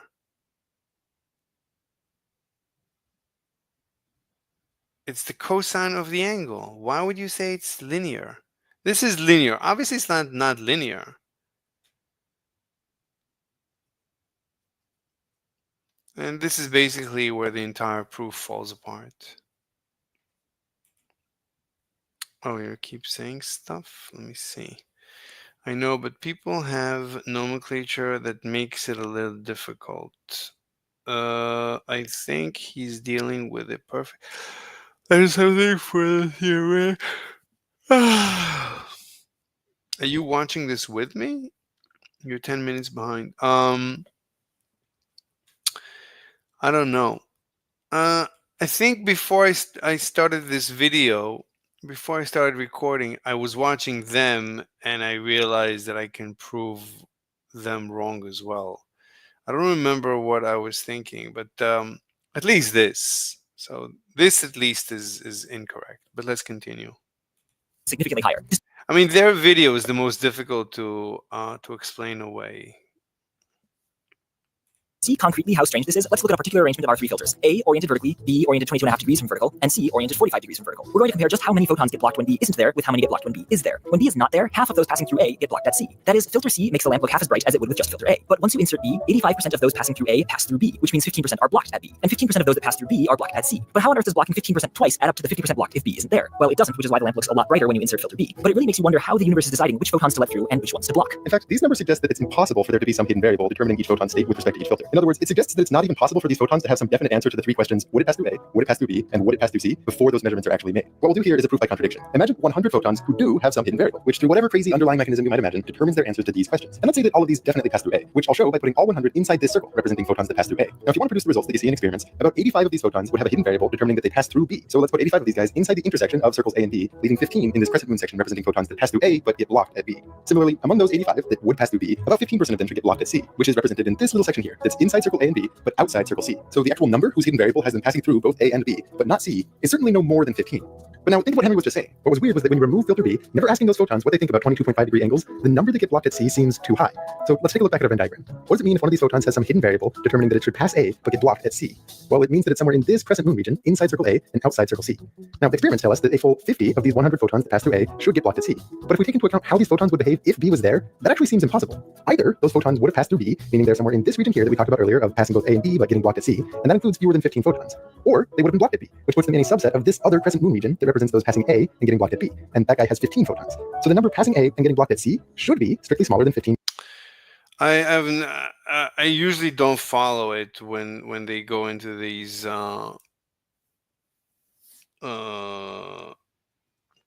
into this stuff. Like I think I followed it maybe the first time, but every time I watch it, I tune out. But I think I found the mistake in their analysis. Let me try and see if I can remember. Plus 15. But at the same time, it's supposed to be 50? I mean, how does that work? Remember, that number 50 is coming from the case where the photon was just never measured at B. And all we're doing here is asking what would have happened if it was measured at B, assuming that it has some kind of definite state even when we don't make that measurement. And this is what gives us a numerical contradiction. For comparison, think of any other non-quantum questions that you might ask. Like, take 100 people and ask them if they like metaphysics, if they have a beard, and if they wear glasses. Well, obviously everyone likes metaphysics, but then among those, take the number that don't have a beard, plus the number who do have a beard but not glasses. Now that should be greater than or equal to the number who don't have glasses. One is just a superset of the other. But as absurdly reasonable as this is, some questions about quantum states seem to violate that inequality, which contradicts the premise that these questions could have definite answers, even when the measurements are not made, right? Well, unfortunately, there's a hole in that argument. Drawing those Venn diagrams assumes that the answer to each question is static and unchanging. But what if the act of passing through one filter changes how the photon will later interact with other filters? Then you could easily explain the results of the experiment. So we haven't proved hidden variable theories are impossible. Just that any hidden variable theory would have to have the interaction between the particle and one filter affect the interaction of the particle with other filters. We can, however, rig up an experiment where the interactions cannot affect each other without faster than light communication, but where the same impossible numerical weirdness persists. The key is to make photons pass not through filters at different points in time, but at different points in space at the same time. And for this, you need entanglement. For this video, what we'll mean when we say two photons are entangled is that if you were to pass each one of them through filters oriented the same way, either both pass through or both get blocked. That is, they behave the same way when measured along the same axis. And this correlated behavior persists no matter how far away the photons and filters are from each other, even if there's no way for one photon to influence the other, unless somehow it did so faster than the speed of light, but that would be crazy. So now here's what you do for the entangled version of our photon filter experiment. Instead of sending one photon through multiple polarizing filters, you'll send entangled pairs of photons to two faraway locations, and simultaneously at each one of those locations, randomly choose a filter to put in the path of the photon. Doing this many times, you'll collect a lot of data about how often both photons in an entangled pair pass through the different combinations of filters. But the thing is, you still see all the same numbers as before. When you use filter A at one site and filter B at the other, among all those photons that pass through filter A, about 15% have an entangled partner that gets blocked at B. Likewise, if they're set to B and C, about 15% of those that do pass through B have an entangled partner that gets blocked by C. And with settings A and C, half of those that get through A get blocked at C. Again, if you think carefully about these numbers, they seem to contradict the idea that there can be some hidden variable determining the photon states. Here, draw the same Venn diagram that we had before, which is to assume that each photon actually does have some definite answers to the questions: would it pass through A, would it pass through B, and would it pass through C? If, as Henry said, 15% of those that pass through A get blocked at B, we should nudge these circles a bit so that only 15% of the area of this circle A is outside circle B. Likewise, based on the data from entangled pairs measured at B and C, only 15% of the photons passing through B would get blocked at C. So this region here inside B and outside C needs to be sufficiently small. But that really limits the number of photons that would pass through A and get blocked by C.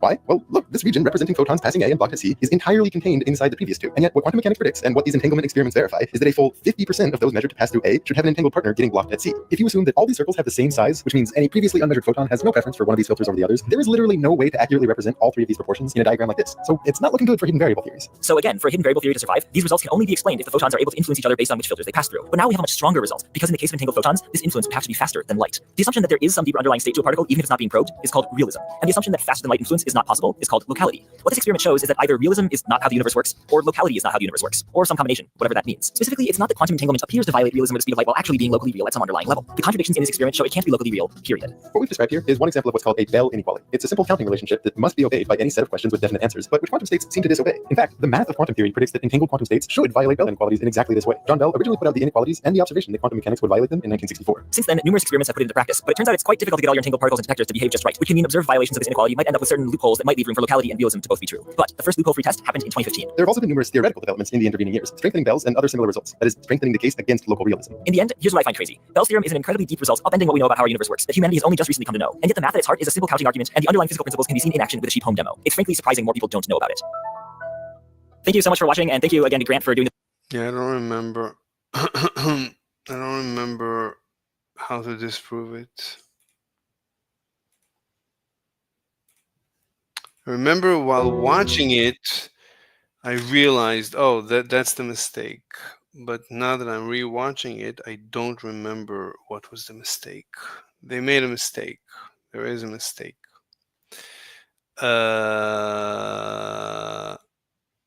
It only shows the messages on screen when you look. Maybe it's some bad setting.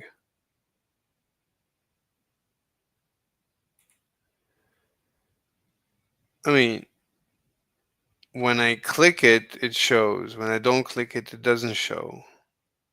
You can see my screen, right? Yeah, I mean, obviously. Yeah.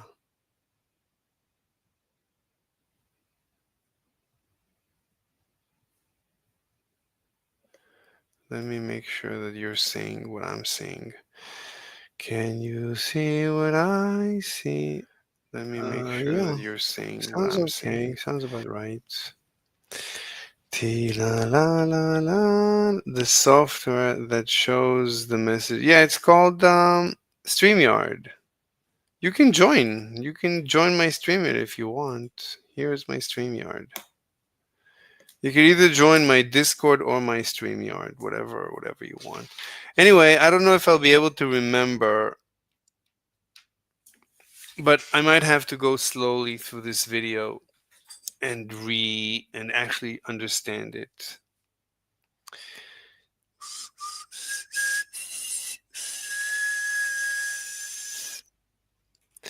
So let's. Oh, this is so tiring. If you have polarized sunglasses, you have a quantum measurement device. Each of these pieces of glass. If you have polarized... Let me check if he has. I don't like this,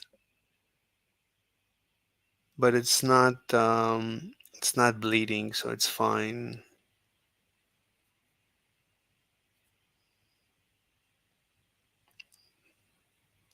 I mean, this is 7 years ago, so I mean, if he's still alive, then he's fine. Then these are fine. See, it's a little red here, a little red here. Why is it so red?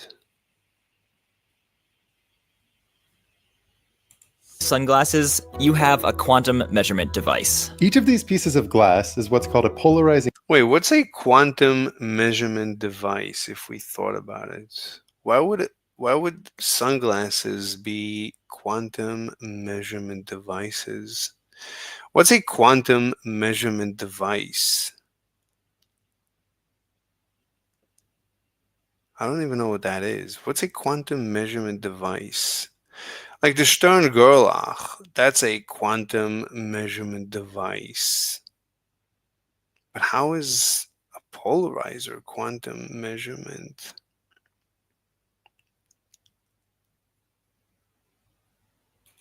Filter, which means when a photon of light reaches the glass, it either passes through or it doesn't.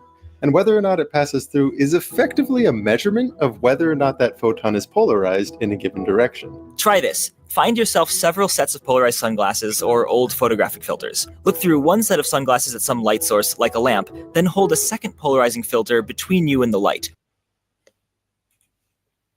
So you're saying, isn't that just something that collapses the wave function?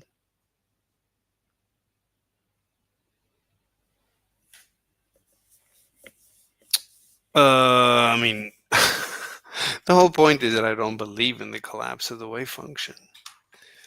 I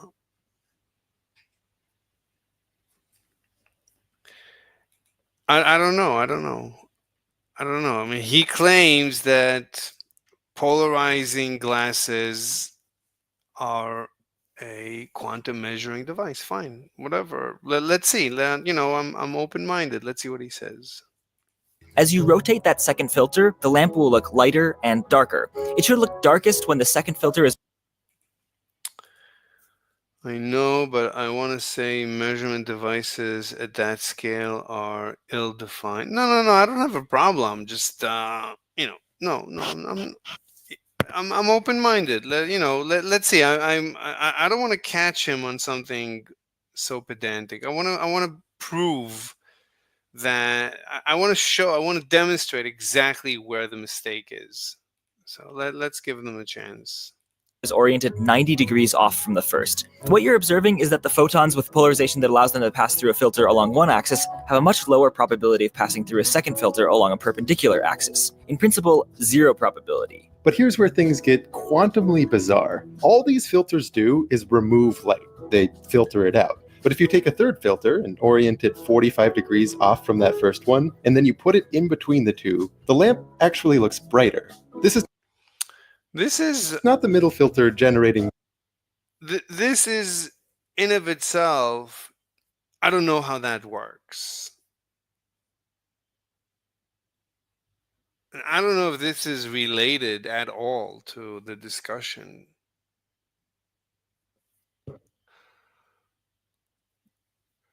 More light. Somehow, introducing another filter actually lets more light through. With perfect filters, if you keep adding more and more in between at in-between angles, this trend actually continues. More light. This feels super weird, but it's not just weird that more light comes through. When you dig in quantitatively to exactly how much more light comes through, the numbers don't just seem too high.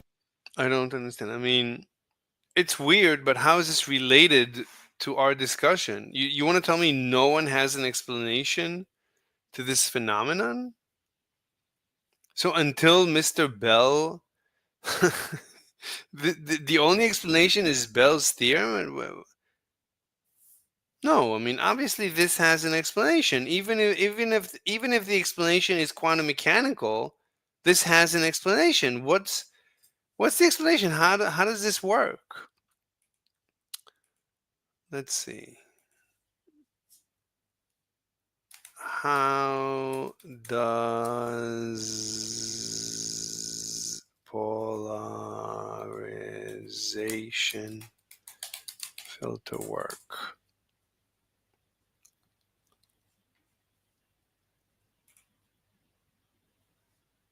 Yeah, you're gonna start? This is an 82 millimeter circular polarizer. It was very expensive. It was $150, and I needed it for my wide angle lens. This works. Let's say we're shooting water. There will not be no light should be able to get through that if they're true polarized filters. A really cool thing is you can purchase polarized. This is not a magic trick. This is polarizing filters here. In any event, that is a really quick crash course on. I'll put a link. After understanding the three mathematical basic principles, we are finally ready to demystify polarization. So let's begin. If I shot an unpolarized light towards your eye, you would see something like this. All the electric field vectors, crazy and randomly oriented. This is float head physics from 9 years ago. Jesus Christ. This is before he started covering his head. Randomly oriented, undisciplined, passing through your eyes. And I would depict it by using a green dot to show the light coming out of the monitor and a bunch of arrow marks as discussed in the earlier episode. But you know what? Dealing with this unpolarized light is not so easy. So what we're going to do is we're going to take an electric field vector and decompose them into two perpendicular directions. Say these two perpendicular directions. Wait, what? You're going to take each and every electric field vector and decompose them into two perpendicular directions? Yes. There are infinite of them. So what? I'm not afraid of infinities, but they're all crazy and randomly oriented. But that's the key. The key is that they are randomly oriented, so we can use statistics. The statistics tells me if I decompose each and every electric field vectors into these two perpendicular directions, then the intensity of the light must be equally divided among the two directions. Why? Because it's randomly oriented. What I'm trying to tell you is, if the original intensity of the light is I naught, then after decomposing them into two perpendicular directions, each of them must have intensity I naught. And here's the filter. I keep that filter in front among the two directions. It is mathematically equivalent to think of them as a wave containing electric field vectors vibrating. Each of them must have an intensity of I naught by 2. This is just like tossing a coin and having 50% probability of having a head or having a tails. Therefore, even if an actual unpolarized light contains electric field vectors randomly oriented in all the possible directions, it is mathematically equivalent to think of them as a wave containing electric field vectors vibrating in only two perpendicular planes having equal intensities. Did you get that? And there's nothing special about these two perpendicular directions. There's nothing special about horizontal and vertical. I just chose them randomly. I could have also chosen these two perpendicular directions and I would get the same answer. I naught by 2 and I naught by 2. You can choose any two perpendicular directions to model your unpolarized light and they would all be equivalent to each other. Now let me summon a polarizing filter. Ooh, nice. So what does a polarizing filter consist of? At the most basic level, a filter can be thought of as made up of vertical wires all parallelly aligned to each other as shown. If you now shoot a vertical electric field vector, then this is going to make the electrons in the wire oscillate. Thus the electric field energy is converted into the kinetic energy of the electron, which is finally displayed as heat. Thus, the vertical electric field vector is absorbed. However, if a horizontal electric field vector is shot on the polaroid, then it will try to make the electrons oscillate in the horizontal directions, but the electrons cannot oscillate in the horizontal directions, and therefore the electric field energy is not absorbed, and this electric field vector can pass through. So you see what's happening? One component of the E field has been absorbed, the vertical one, and the other component passes through. So in other words, this acts like a polarizer. So if we now kept this in a path of an unpolarized light, and if we use the mathematical equivalent model. Gamma. What's up, baby? Hey, I'm basically done with Bell's theorem. Bell was an idiot. My dad is actually excited to see you. Your dad is inspired to see me? No, he's excited to see you. Listen to how excited he is. Listen. Where have you been? Where have you been, Mr. Slave? What do you mean, where have I been? I've been here. I haven't heard you in like a week. No, I think I've been streaming and on Discord every day, basically. Maybe a little bit less, but because I was trying to figure out, I think, Bell's inequality. Yeah, maybe I was off a little bit. Anyway, so I think I got it. I already wrote 3 letters to 3 professors. I mean, 2 professors and 1. Really? Yeah. Yeah. Yeah. Bell's inequalities is garbage. You can. What did you say? Did you just say it's garbage and that was the whole email? Is it like 2 words? No. Bell's inequality is garbage because it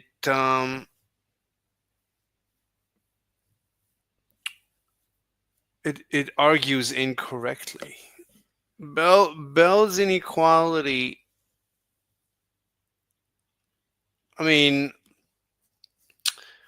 the question is 2 particles that are remote and are entangled but are away from each other, and you measure one. Well, you measure both, and they always give. Wait, wasn't Bell's inequality disproven already? Bell's inequality the Nobel Prize of 2022 was awarded for people who proved Bell's inequality. Which is like FTL information transfer, right? Yes, definitely yes. Yeah, that's nonsense. Well, but it's, everybody believes it. It's the Nobel Prize. No one disagrees that they received the Nobel Prize, and like if you want to disprove Bell's theorem, you're welcome. But you have to disprove it in order, right? In order to like you can't just say it's obviously nonsense. I mean, it would seem to break the laws of physics. FTL information transfer doesn't make any sense. Yeah, but Yeah. but you can watch any video on YouTube from anyone, from Brian Greene, from Sean Carroll, from anyone who discusses this, anyone who teaches Bell's theorem. They will all teach it the same way. What do you think Haktua girl has to say about this? I don't really care much about her. Oh, really? Yeah, really. I'm not into her. She's a doctorate in physics. I'm sure she is. No. Anyway, so I'm really excited. So Bell, the mistake Bell makes. I mean, I don't know. I don't know Bell. I never spoke to Bell. So all I know is Brian Greene and the rest of them when they explain, when the physicists, when they teach Bell's theorem. So I can show you where in their explanation they're making a mistake. And I found, like, I'm going through each and every one because each one teaches it differently. So you have to find the mistake in each one's video. It's like each one makes a different mistake, but they all make the same essential mistake. They all ascribe a position to Einstein that he didn't have. It's basically they all strawman Einstein. So Einstein said there's no spooky action at a distance, just like you say that FTL is obviously nonsense. That's what Einstein said. But they say, they say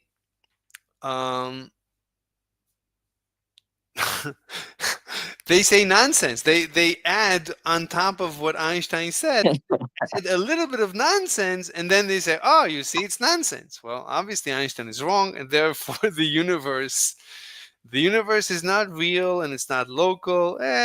Anyway, it's garbage. Like, Can you have quantum physics without, like having FTL information transfer? Of course. I mean, Okay. Einstein believed in everything. It was an esoteric question. Dirac laughed at Einstein that Einstein even bothered discussing this issue. Dirac said, "What do you mean? It's like discussing the nature of superposition is like discussing how many angels can dance on the head of a pin." So it's completely it has no impact. It has no bearing on physics. Again, I'll tell you this as many times as you want. I don't disagree with mainstream physics, obviously. But this belief, if you believe Bell's theorem, then you are by far more anti-scientific than any flat earther ever. I mean, flat Earth is 1,000 times more scientific than Bell's theorem. Is that true? Yeah. Bell's theorem. At least they tried to do it experimentally, and I mean, like that. It does. I mean, at the end of the day, Bell's theorem is garbage. It's really garbage. I mean, like when people come to you and they say we have evidence that aliens live among us. I say you said Among Us. Haha. Wait, they don't? So what do you say instead of among us? Amongst us? Yes. Yeah. Amongst us. All right. That's more that's more scientific than and if you ask them what's the evidence and they tell you, well, I had a dream last night and Jesus told me. No. Well, they're onto the feds with the drone It footage. doesn't and matter. everything. It's still more Do you scientific believe that? Do you what? believe that stuff? What? Do you believe aliens are among? Do you believe ALMAs are among us? No. I meant amongst us. Of course not. Of course not. But Why not? because I believe in the power of the Jesus. According to the power of Jesus, it's impossible. Wait, what? What, you don't Wait, are believe? you religious? No, I'm kidding. I'm kidding. Okay. I was about to say, there's no way you No, just said that. there's no It's God. evidence. There's no evidence that there's aliens. But even the people that say that there is evidence that there is aliens, and what's the evidence that Jesus spoke to them last night? Even that's more scientific than Bell's theorem. I think my dad would be interested in hearing about this, honestly. Like if you went to the toilet and you pooped a lot, that would be Oh, wow. more scientific than Bell's theorem. My dad did a lot of that recently. Yeah. Well, he used to be. He used to poop a lot. You should have done it on Friday. I still poop a lot. He had to overdose on laxatives recently. That's great. That is really Yeah. great. That's And it was scientific, right? much more than Bell's theorem. So they could send the drone up my ass. Yeah. Oh my god. Have you had a colonoscopy before, Mr. Slave? I have it at least 3 times a day, of course. It's very important. From Big Black Cock. I give myself 3 colonoscopies a day. No, but seriously, have you? from a black dude. I cannot disclose that information. Oh yeah, because you know it would lead your age. Yeah. Okay. It would give away my position. Yeah. Would based, it? Based on if I had a colonoscopy or not, of course you would right away triangulate my location. Yeah. No, the only thing I'd figure out is if you're above 50, which Amber said you are. So. Well, nobody knows. Yeah. Anyway. Wrong with this one. Anyway, what else we got? So anyway, so yeah. So the way they prove that it's not faster than light. I mean, faster. If they would have said that 2 particles communicate faster than light, I would have said, okay, I can live with it. So we will just adjust. Yeah, we can adjust the speed. We will just adjust the speed of light. Let's say they concluded. No, you can't do that. You can't. Everything we know is based off of C. So how could you just adjust the speed of light without fucking everything up? Like Maxwell's equations rely on C. I'm just saying it would. I would have survived it, but they're not saying that. No. They're not saying that. They're saying something much, much, much, much, much worse. They're saying that there's instant communication across infinite distance. And they're not done. They're not done yet. That's just the beginning. It's instant communication across infinite distance. And they're not done. It's also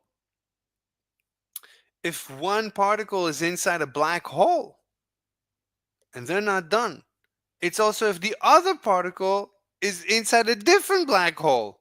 There's still instant communication across infinite distance. And they're not done. They're not done. It's also the particles commune and They're communists too. they commune.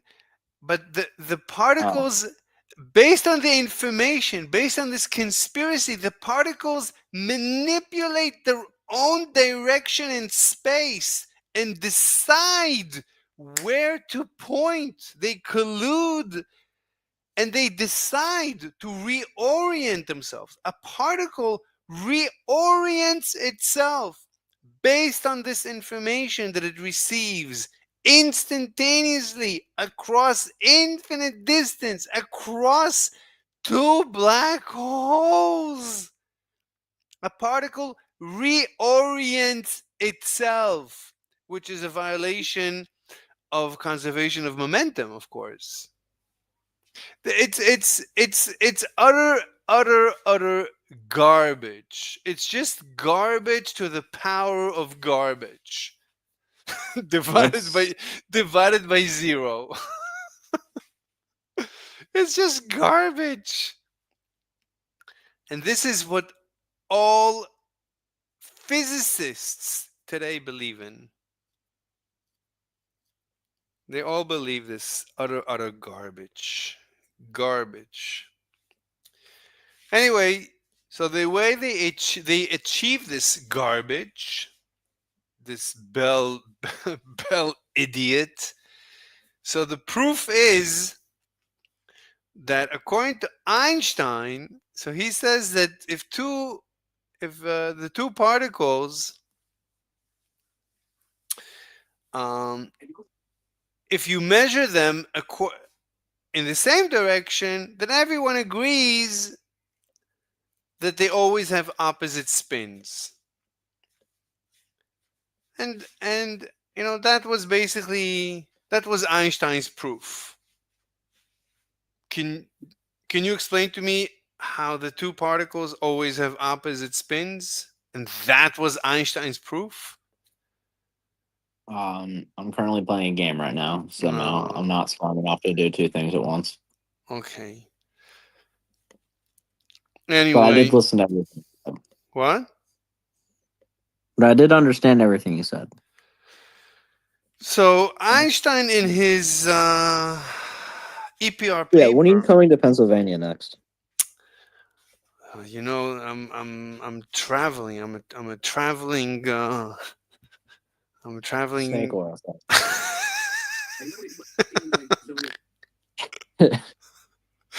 I was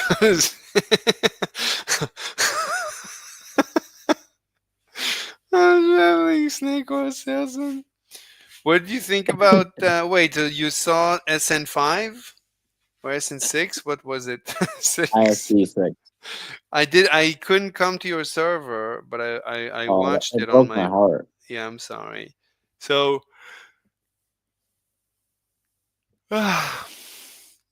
so are you happy with SN6? Are you satisfied? No, actually. So Because Thunderfoot didn't stream it this time. That idiot. He's such an idiot. I think Starship has serious problems, though. Really? Like what? Thermal issues for reentry. Yeah. Thermal protection? What do you mean? Yeah. What do you mean They serious had problem? flat burn through again. If you saw the sides of the body of the upper stage, you could see that it was crunching down on itself from heat, from where they removed tiles to test the catch hardware. And even Elon posted that they're going to have to perspiration cooling and film cooling is back on the table, which would be like a serious redesign. But they might just end up throwing away the heat shield entirely and just doing liquid methane cooling. Okay. But that's going to require years of development. No, what are you talking about? What are you talking I mean, about? what's the heat capacity of liquid methane? No. First of all, for Starship to start making money, you can throw away the second stage and it still makes money. and Yeah. and Yeah. and you could always to add this method of cooling shouldn't take years, you know. It took them years to develop the heat tiles, which had been, developed over decades. And it took them years to develop it in house. And this is something that's never been done before. They've never done perspiration cooling before. The only person who's working on it right now is potentially Blue Origin, and Stoke Space is working on it for their upper stage. But It I think doesn't it's matter. gonna, It doesn't matter. You can still throw away the second stage, and it would make more financial sense than the current what do you call it, in Falcon 9. Because right now Falcon 9, the second stage is always being thrown away, so that's a given. yeah. I mean, I'm not saying it. I'm saying for the long-term goal of Starship, like it shouldn't just turn up What's into another what's the long-term goal of Starship? cheap space travel, rapidly and fully reusable. Why So you can get that. Yeah. why is that important? What's the ultimate goal? Right, you said To cheap. get launch for cost down to like under $1 million or something insane. Yeah, and you need if you had to manufacture a second stage each time you had to launch, the launch cadences that they need to refuel, propellant depots in orbit without having to deal with boil off would be insane. You would literally need to be manufacturing like a ship every day or less. Wait, what's the ultimate goal? Like probably like multi-daily launches. Like Why is that the over goal? I mean, what you is can launch propellant without having to deal with boil off. what's the goal? What's the goal? What's the ultimate goal of SpaceX? A lot of launches. A lot of What's launches. why? What's the goal? What's the purpose? Go to Mars. Why? What are you gonna do in Mars? On Mars? What's the That's a purpose? good question. There's What? not really a reason to go. What? I said there's not really a reason to go. I didn't say there is a reason to go. I'm asking you, what's the purpose of SpaceX? I'm trying to measure Well, to go to Mars. why. What do you want to? Why do you want to go to Mars? Asking him, he would tell you that it's to broaden humanity's horizons, but it's not very economical. What's the purpose of SpaceX? What do you think? Why do I have to keep What should be the purpose of SpaceX? How would you sustainable lunar infrastructure instead of Mars? Why? Mars is a waste. Why do you care about the lunar? Why do you care about Luna? Because it's much closer. Why do you And care? What's the purpose? Mr. Slate. Yeah. So you can enable missions that are profitable for Mars. If you don't have any infrastructure around the moon to manufacture propellants and to have a human presence up there and manufacture things, why do you want human presence on the moon? enable space manufacturing like in situ for refining materials and refining propellants. Why? What's the purpose of that?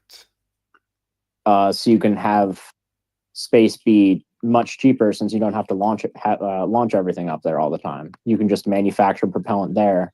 It's infinitely easier to launch things off of the moon. I'll tell you my answer. Yeah. I'll tell you my answer. Mm-hmm. What's the purpose of anything that you do? The purpose is to make money. Yeah, and all those ways get you more money instead of launching them off of Earth. Right, but the purpose should be to make money, and the measurement of success is money. That's how we measure success. Yep. So do we need how critical is reentry? How critical is reuse of the second stage for profitability for SpaceX?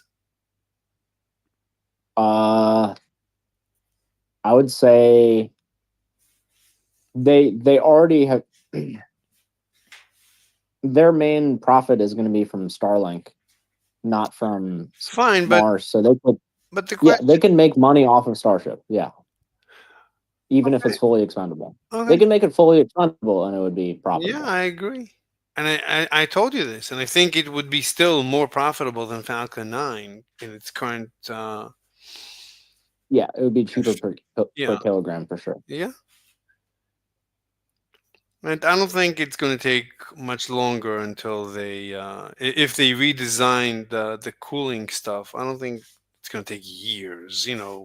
SpaceX is very fast, and now that Elon Musk is basically the head of the government, basically,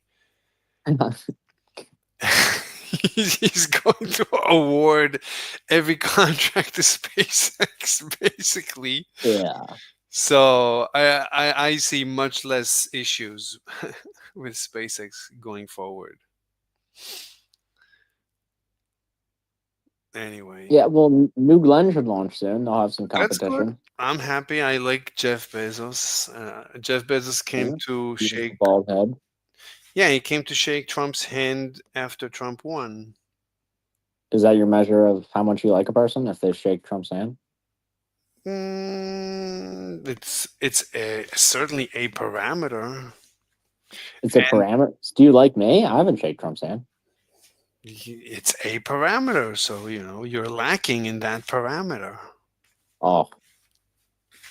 So you're saying I should rush up to him when he's on stage and It's beg to it's shake his it's a hand? it's Yeah. a parameter. I didn't tell you the Mr. weight. Slayer told me to run up to Donald Trump on stage.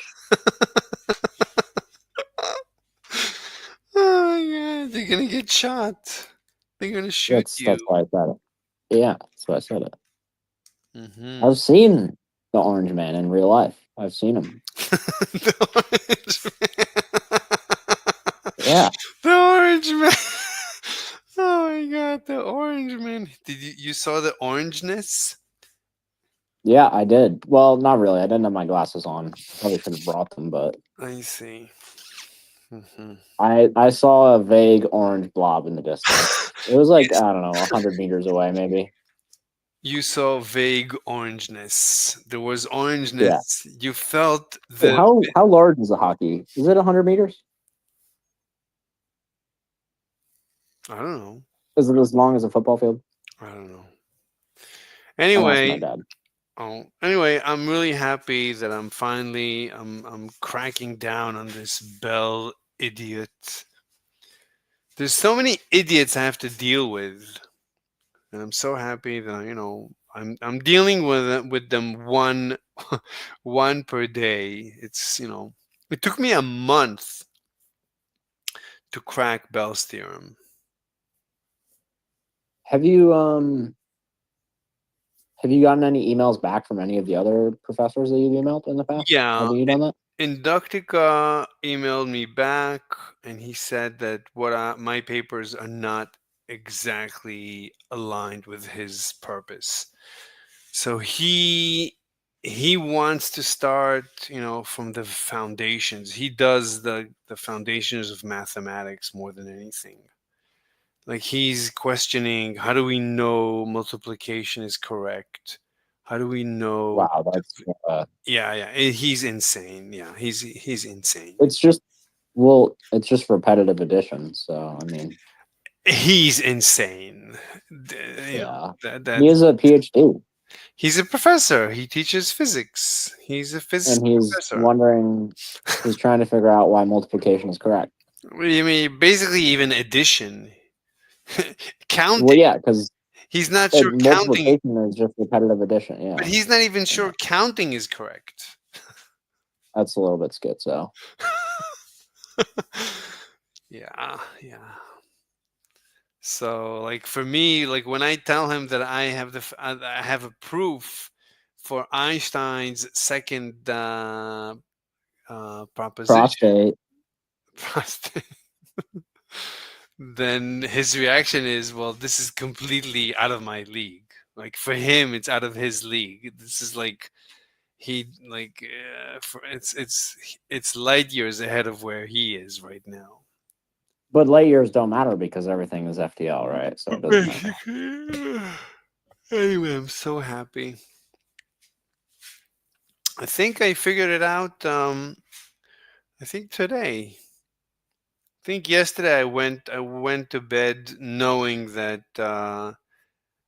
it's I'm very close to it, and today I wrote 2 comments on Brian Green's video on Bell's theorem and on Nick from Science Asylum. On both of them, I wrote a comment, and the comment is foolproof. It's 100%.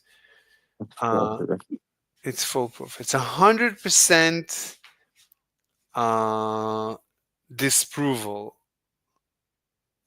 of their. You know. Yeah. Wait. Which profession? Yeah. My dad's asking question. Mhm. What? Really? What? I said, which professor is questioning whether or not multiplication is correct? His name, the channel is Inductica. And he's not sure if multiplication's correct. He's not sure that counting is correct. Well, I mean, we could question everything, but why? Look, Can't we just accept some of the elementary things as being correct and generally accepted? look, you got to talk to him. So I tried to, I tried to get him on board to write papers with me about, ether and stuff and Einstein. And he said that's not aligned with his mission. I know his mission. I watch his videos. He Are says you that. telling me that you chose to find a professor that didn't know whether accounting was real or not as your writing mate? Well, I got the whole notion of ether from him. I would never have thought of ether until I saw his video about ether. He promotes ether more than anyone else I know. Does he promote ether more than you? Yeah, more than me, sure. Wow, that's a hard.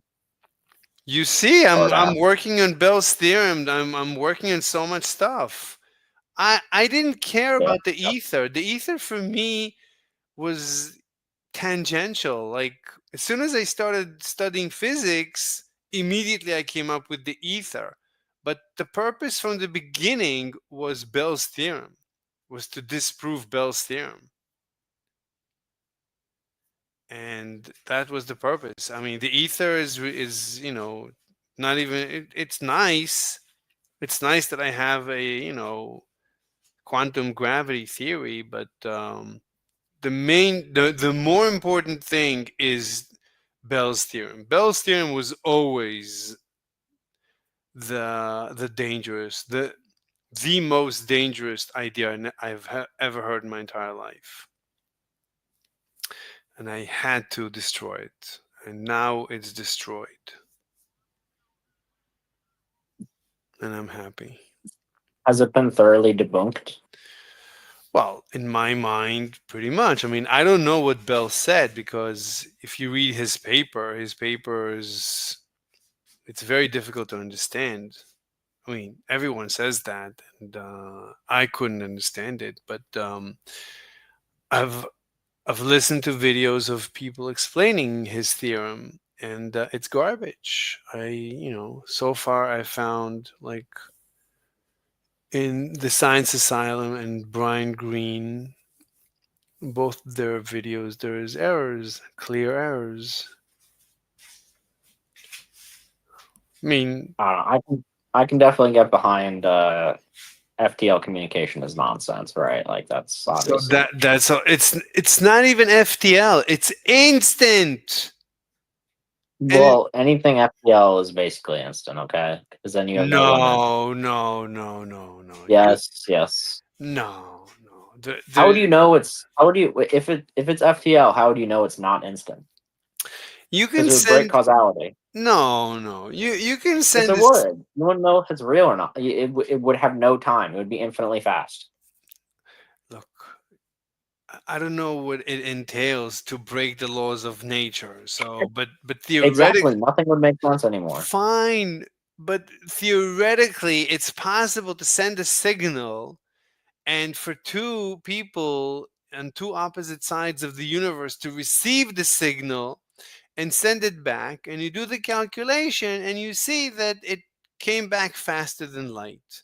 Let's say at twice the speed of light, 10 times the speed of light, a billion trillion times the speed of light. That's fine. Some finite speed. But that's not what they're saying. They're saying it's instant.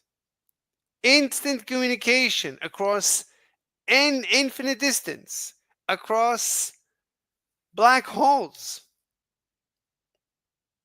You know And what's faster than that? what? Whenever you're in a voice channel and I see you in a voice channel, I'm faster at joining than that. Wow, that's incredible. I didn't think about that. Yeah, That is quadrillion times. I'm gonna sleep tonight, not knowing if I have 10 toes or Yeah, if you have 10 toesers, what? if he has 10 toes or not, because he's talking about the professor. I'm assuming. how do I know if I'm counting 10 toes? You don't. You actually don't. It's a That's why I problem. said I'm not gonna sleep tonight. Oh my god. Yeah. Oh my god, I'm so happy. I'm so ecstatic. I honestly I don't know how I'm gonna sleep tonight because I'm so ecstatic. I'm finally able to put behind me this garbage bell idiot. What an idiot. What a buffoon. And most, by far, most physicists worship him, believe him, and follow him. Bell is inequality. Bell's inequality. You keep hearing Bell's Does he have a inequality. good looking wife? Maybe they just don't like his theory, but think his wife's good looking. I think he died. He wrote his paper in 1960 something. I think he's long since dead. At least we don't have to suffer. Have you You know. have you talked to Tapioca Weasel about this? No, I texted him on Discord. Mhm. No response. I don't have. Oh, Yeah, I I will be mean, sure. no, I need to write a paper. Do you want to write a paper later? Oh, You want to write? what would we include in it though, Mr. Slave? We can write a paper about Brian Greene. We can take Brian Greene's video and write a paper about that. It's a very short paper explaining Brian Greene's mistake. About how he's an idiot. We could do that too, sure. And then Yeah. we would do the same with anyone else who, like, we could do it with Nick from the Science Asylum. We can write a paper about Nick's presentation and show his mistake. It's a simple mistake.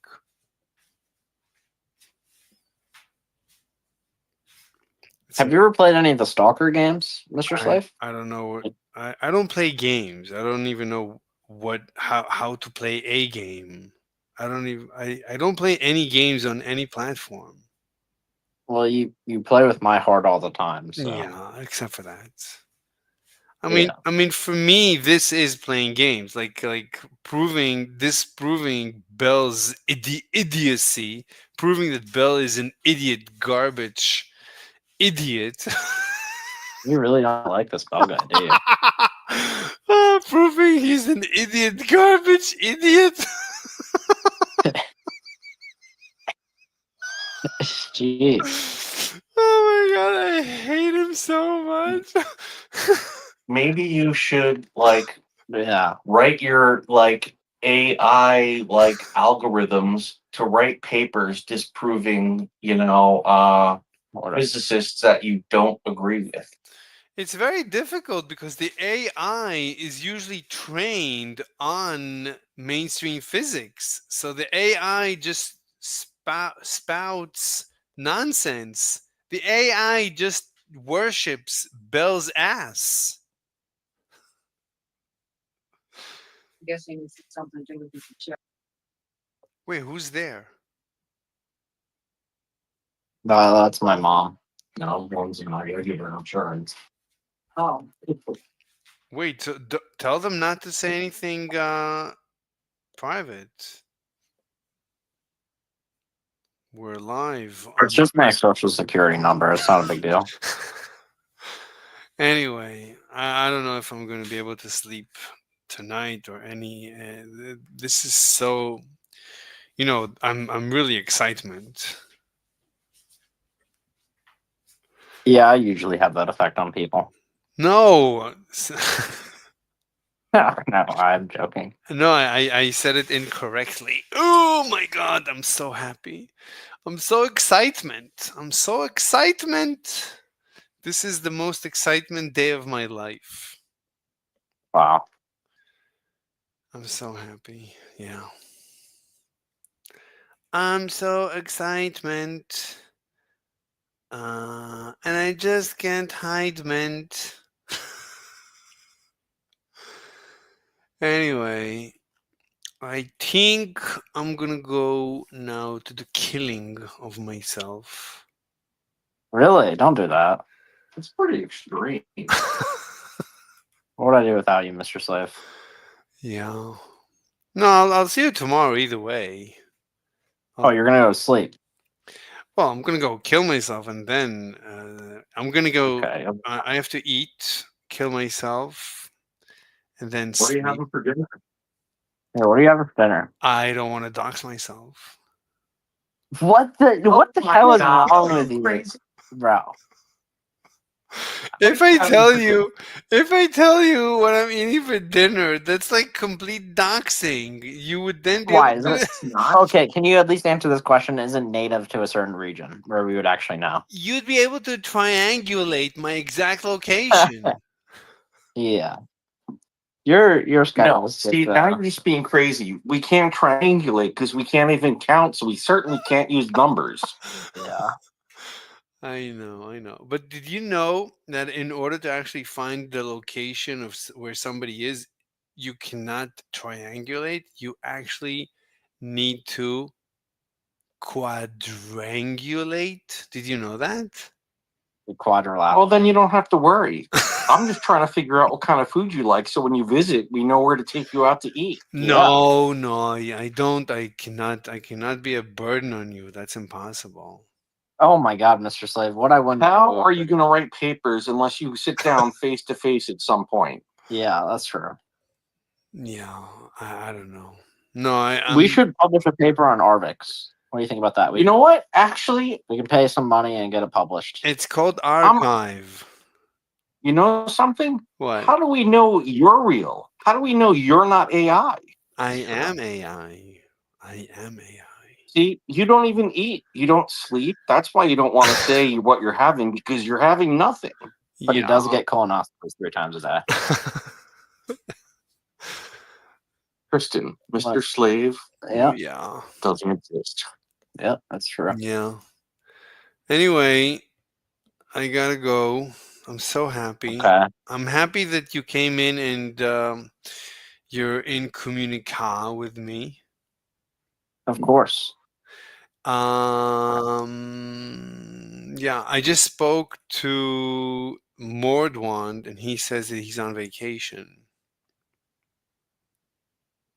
Yeah, that's true. I can verify. Yeah, he sent me a picture. Oh my God, so you can figure out where he is. You could dox him. I can triangulate his location. I think he is in the Grand Canyon. Yep.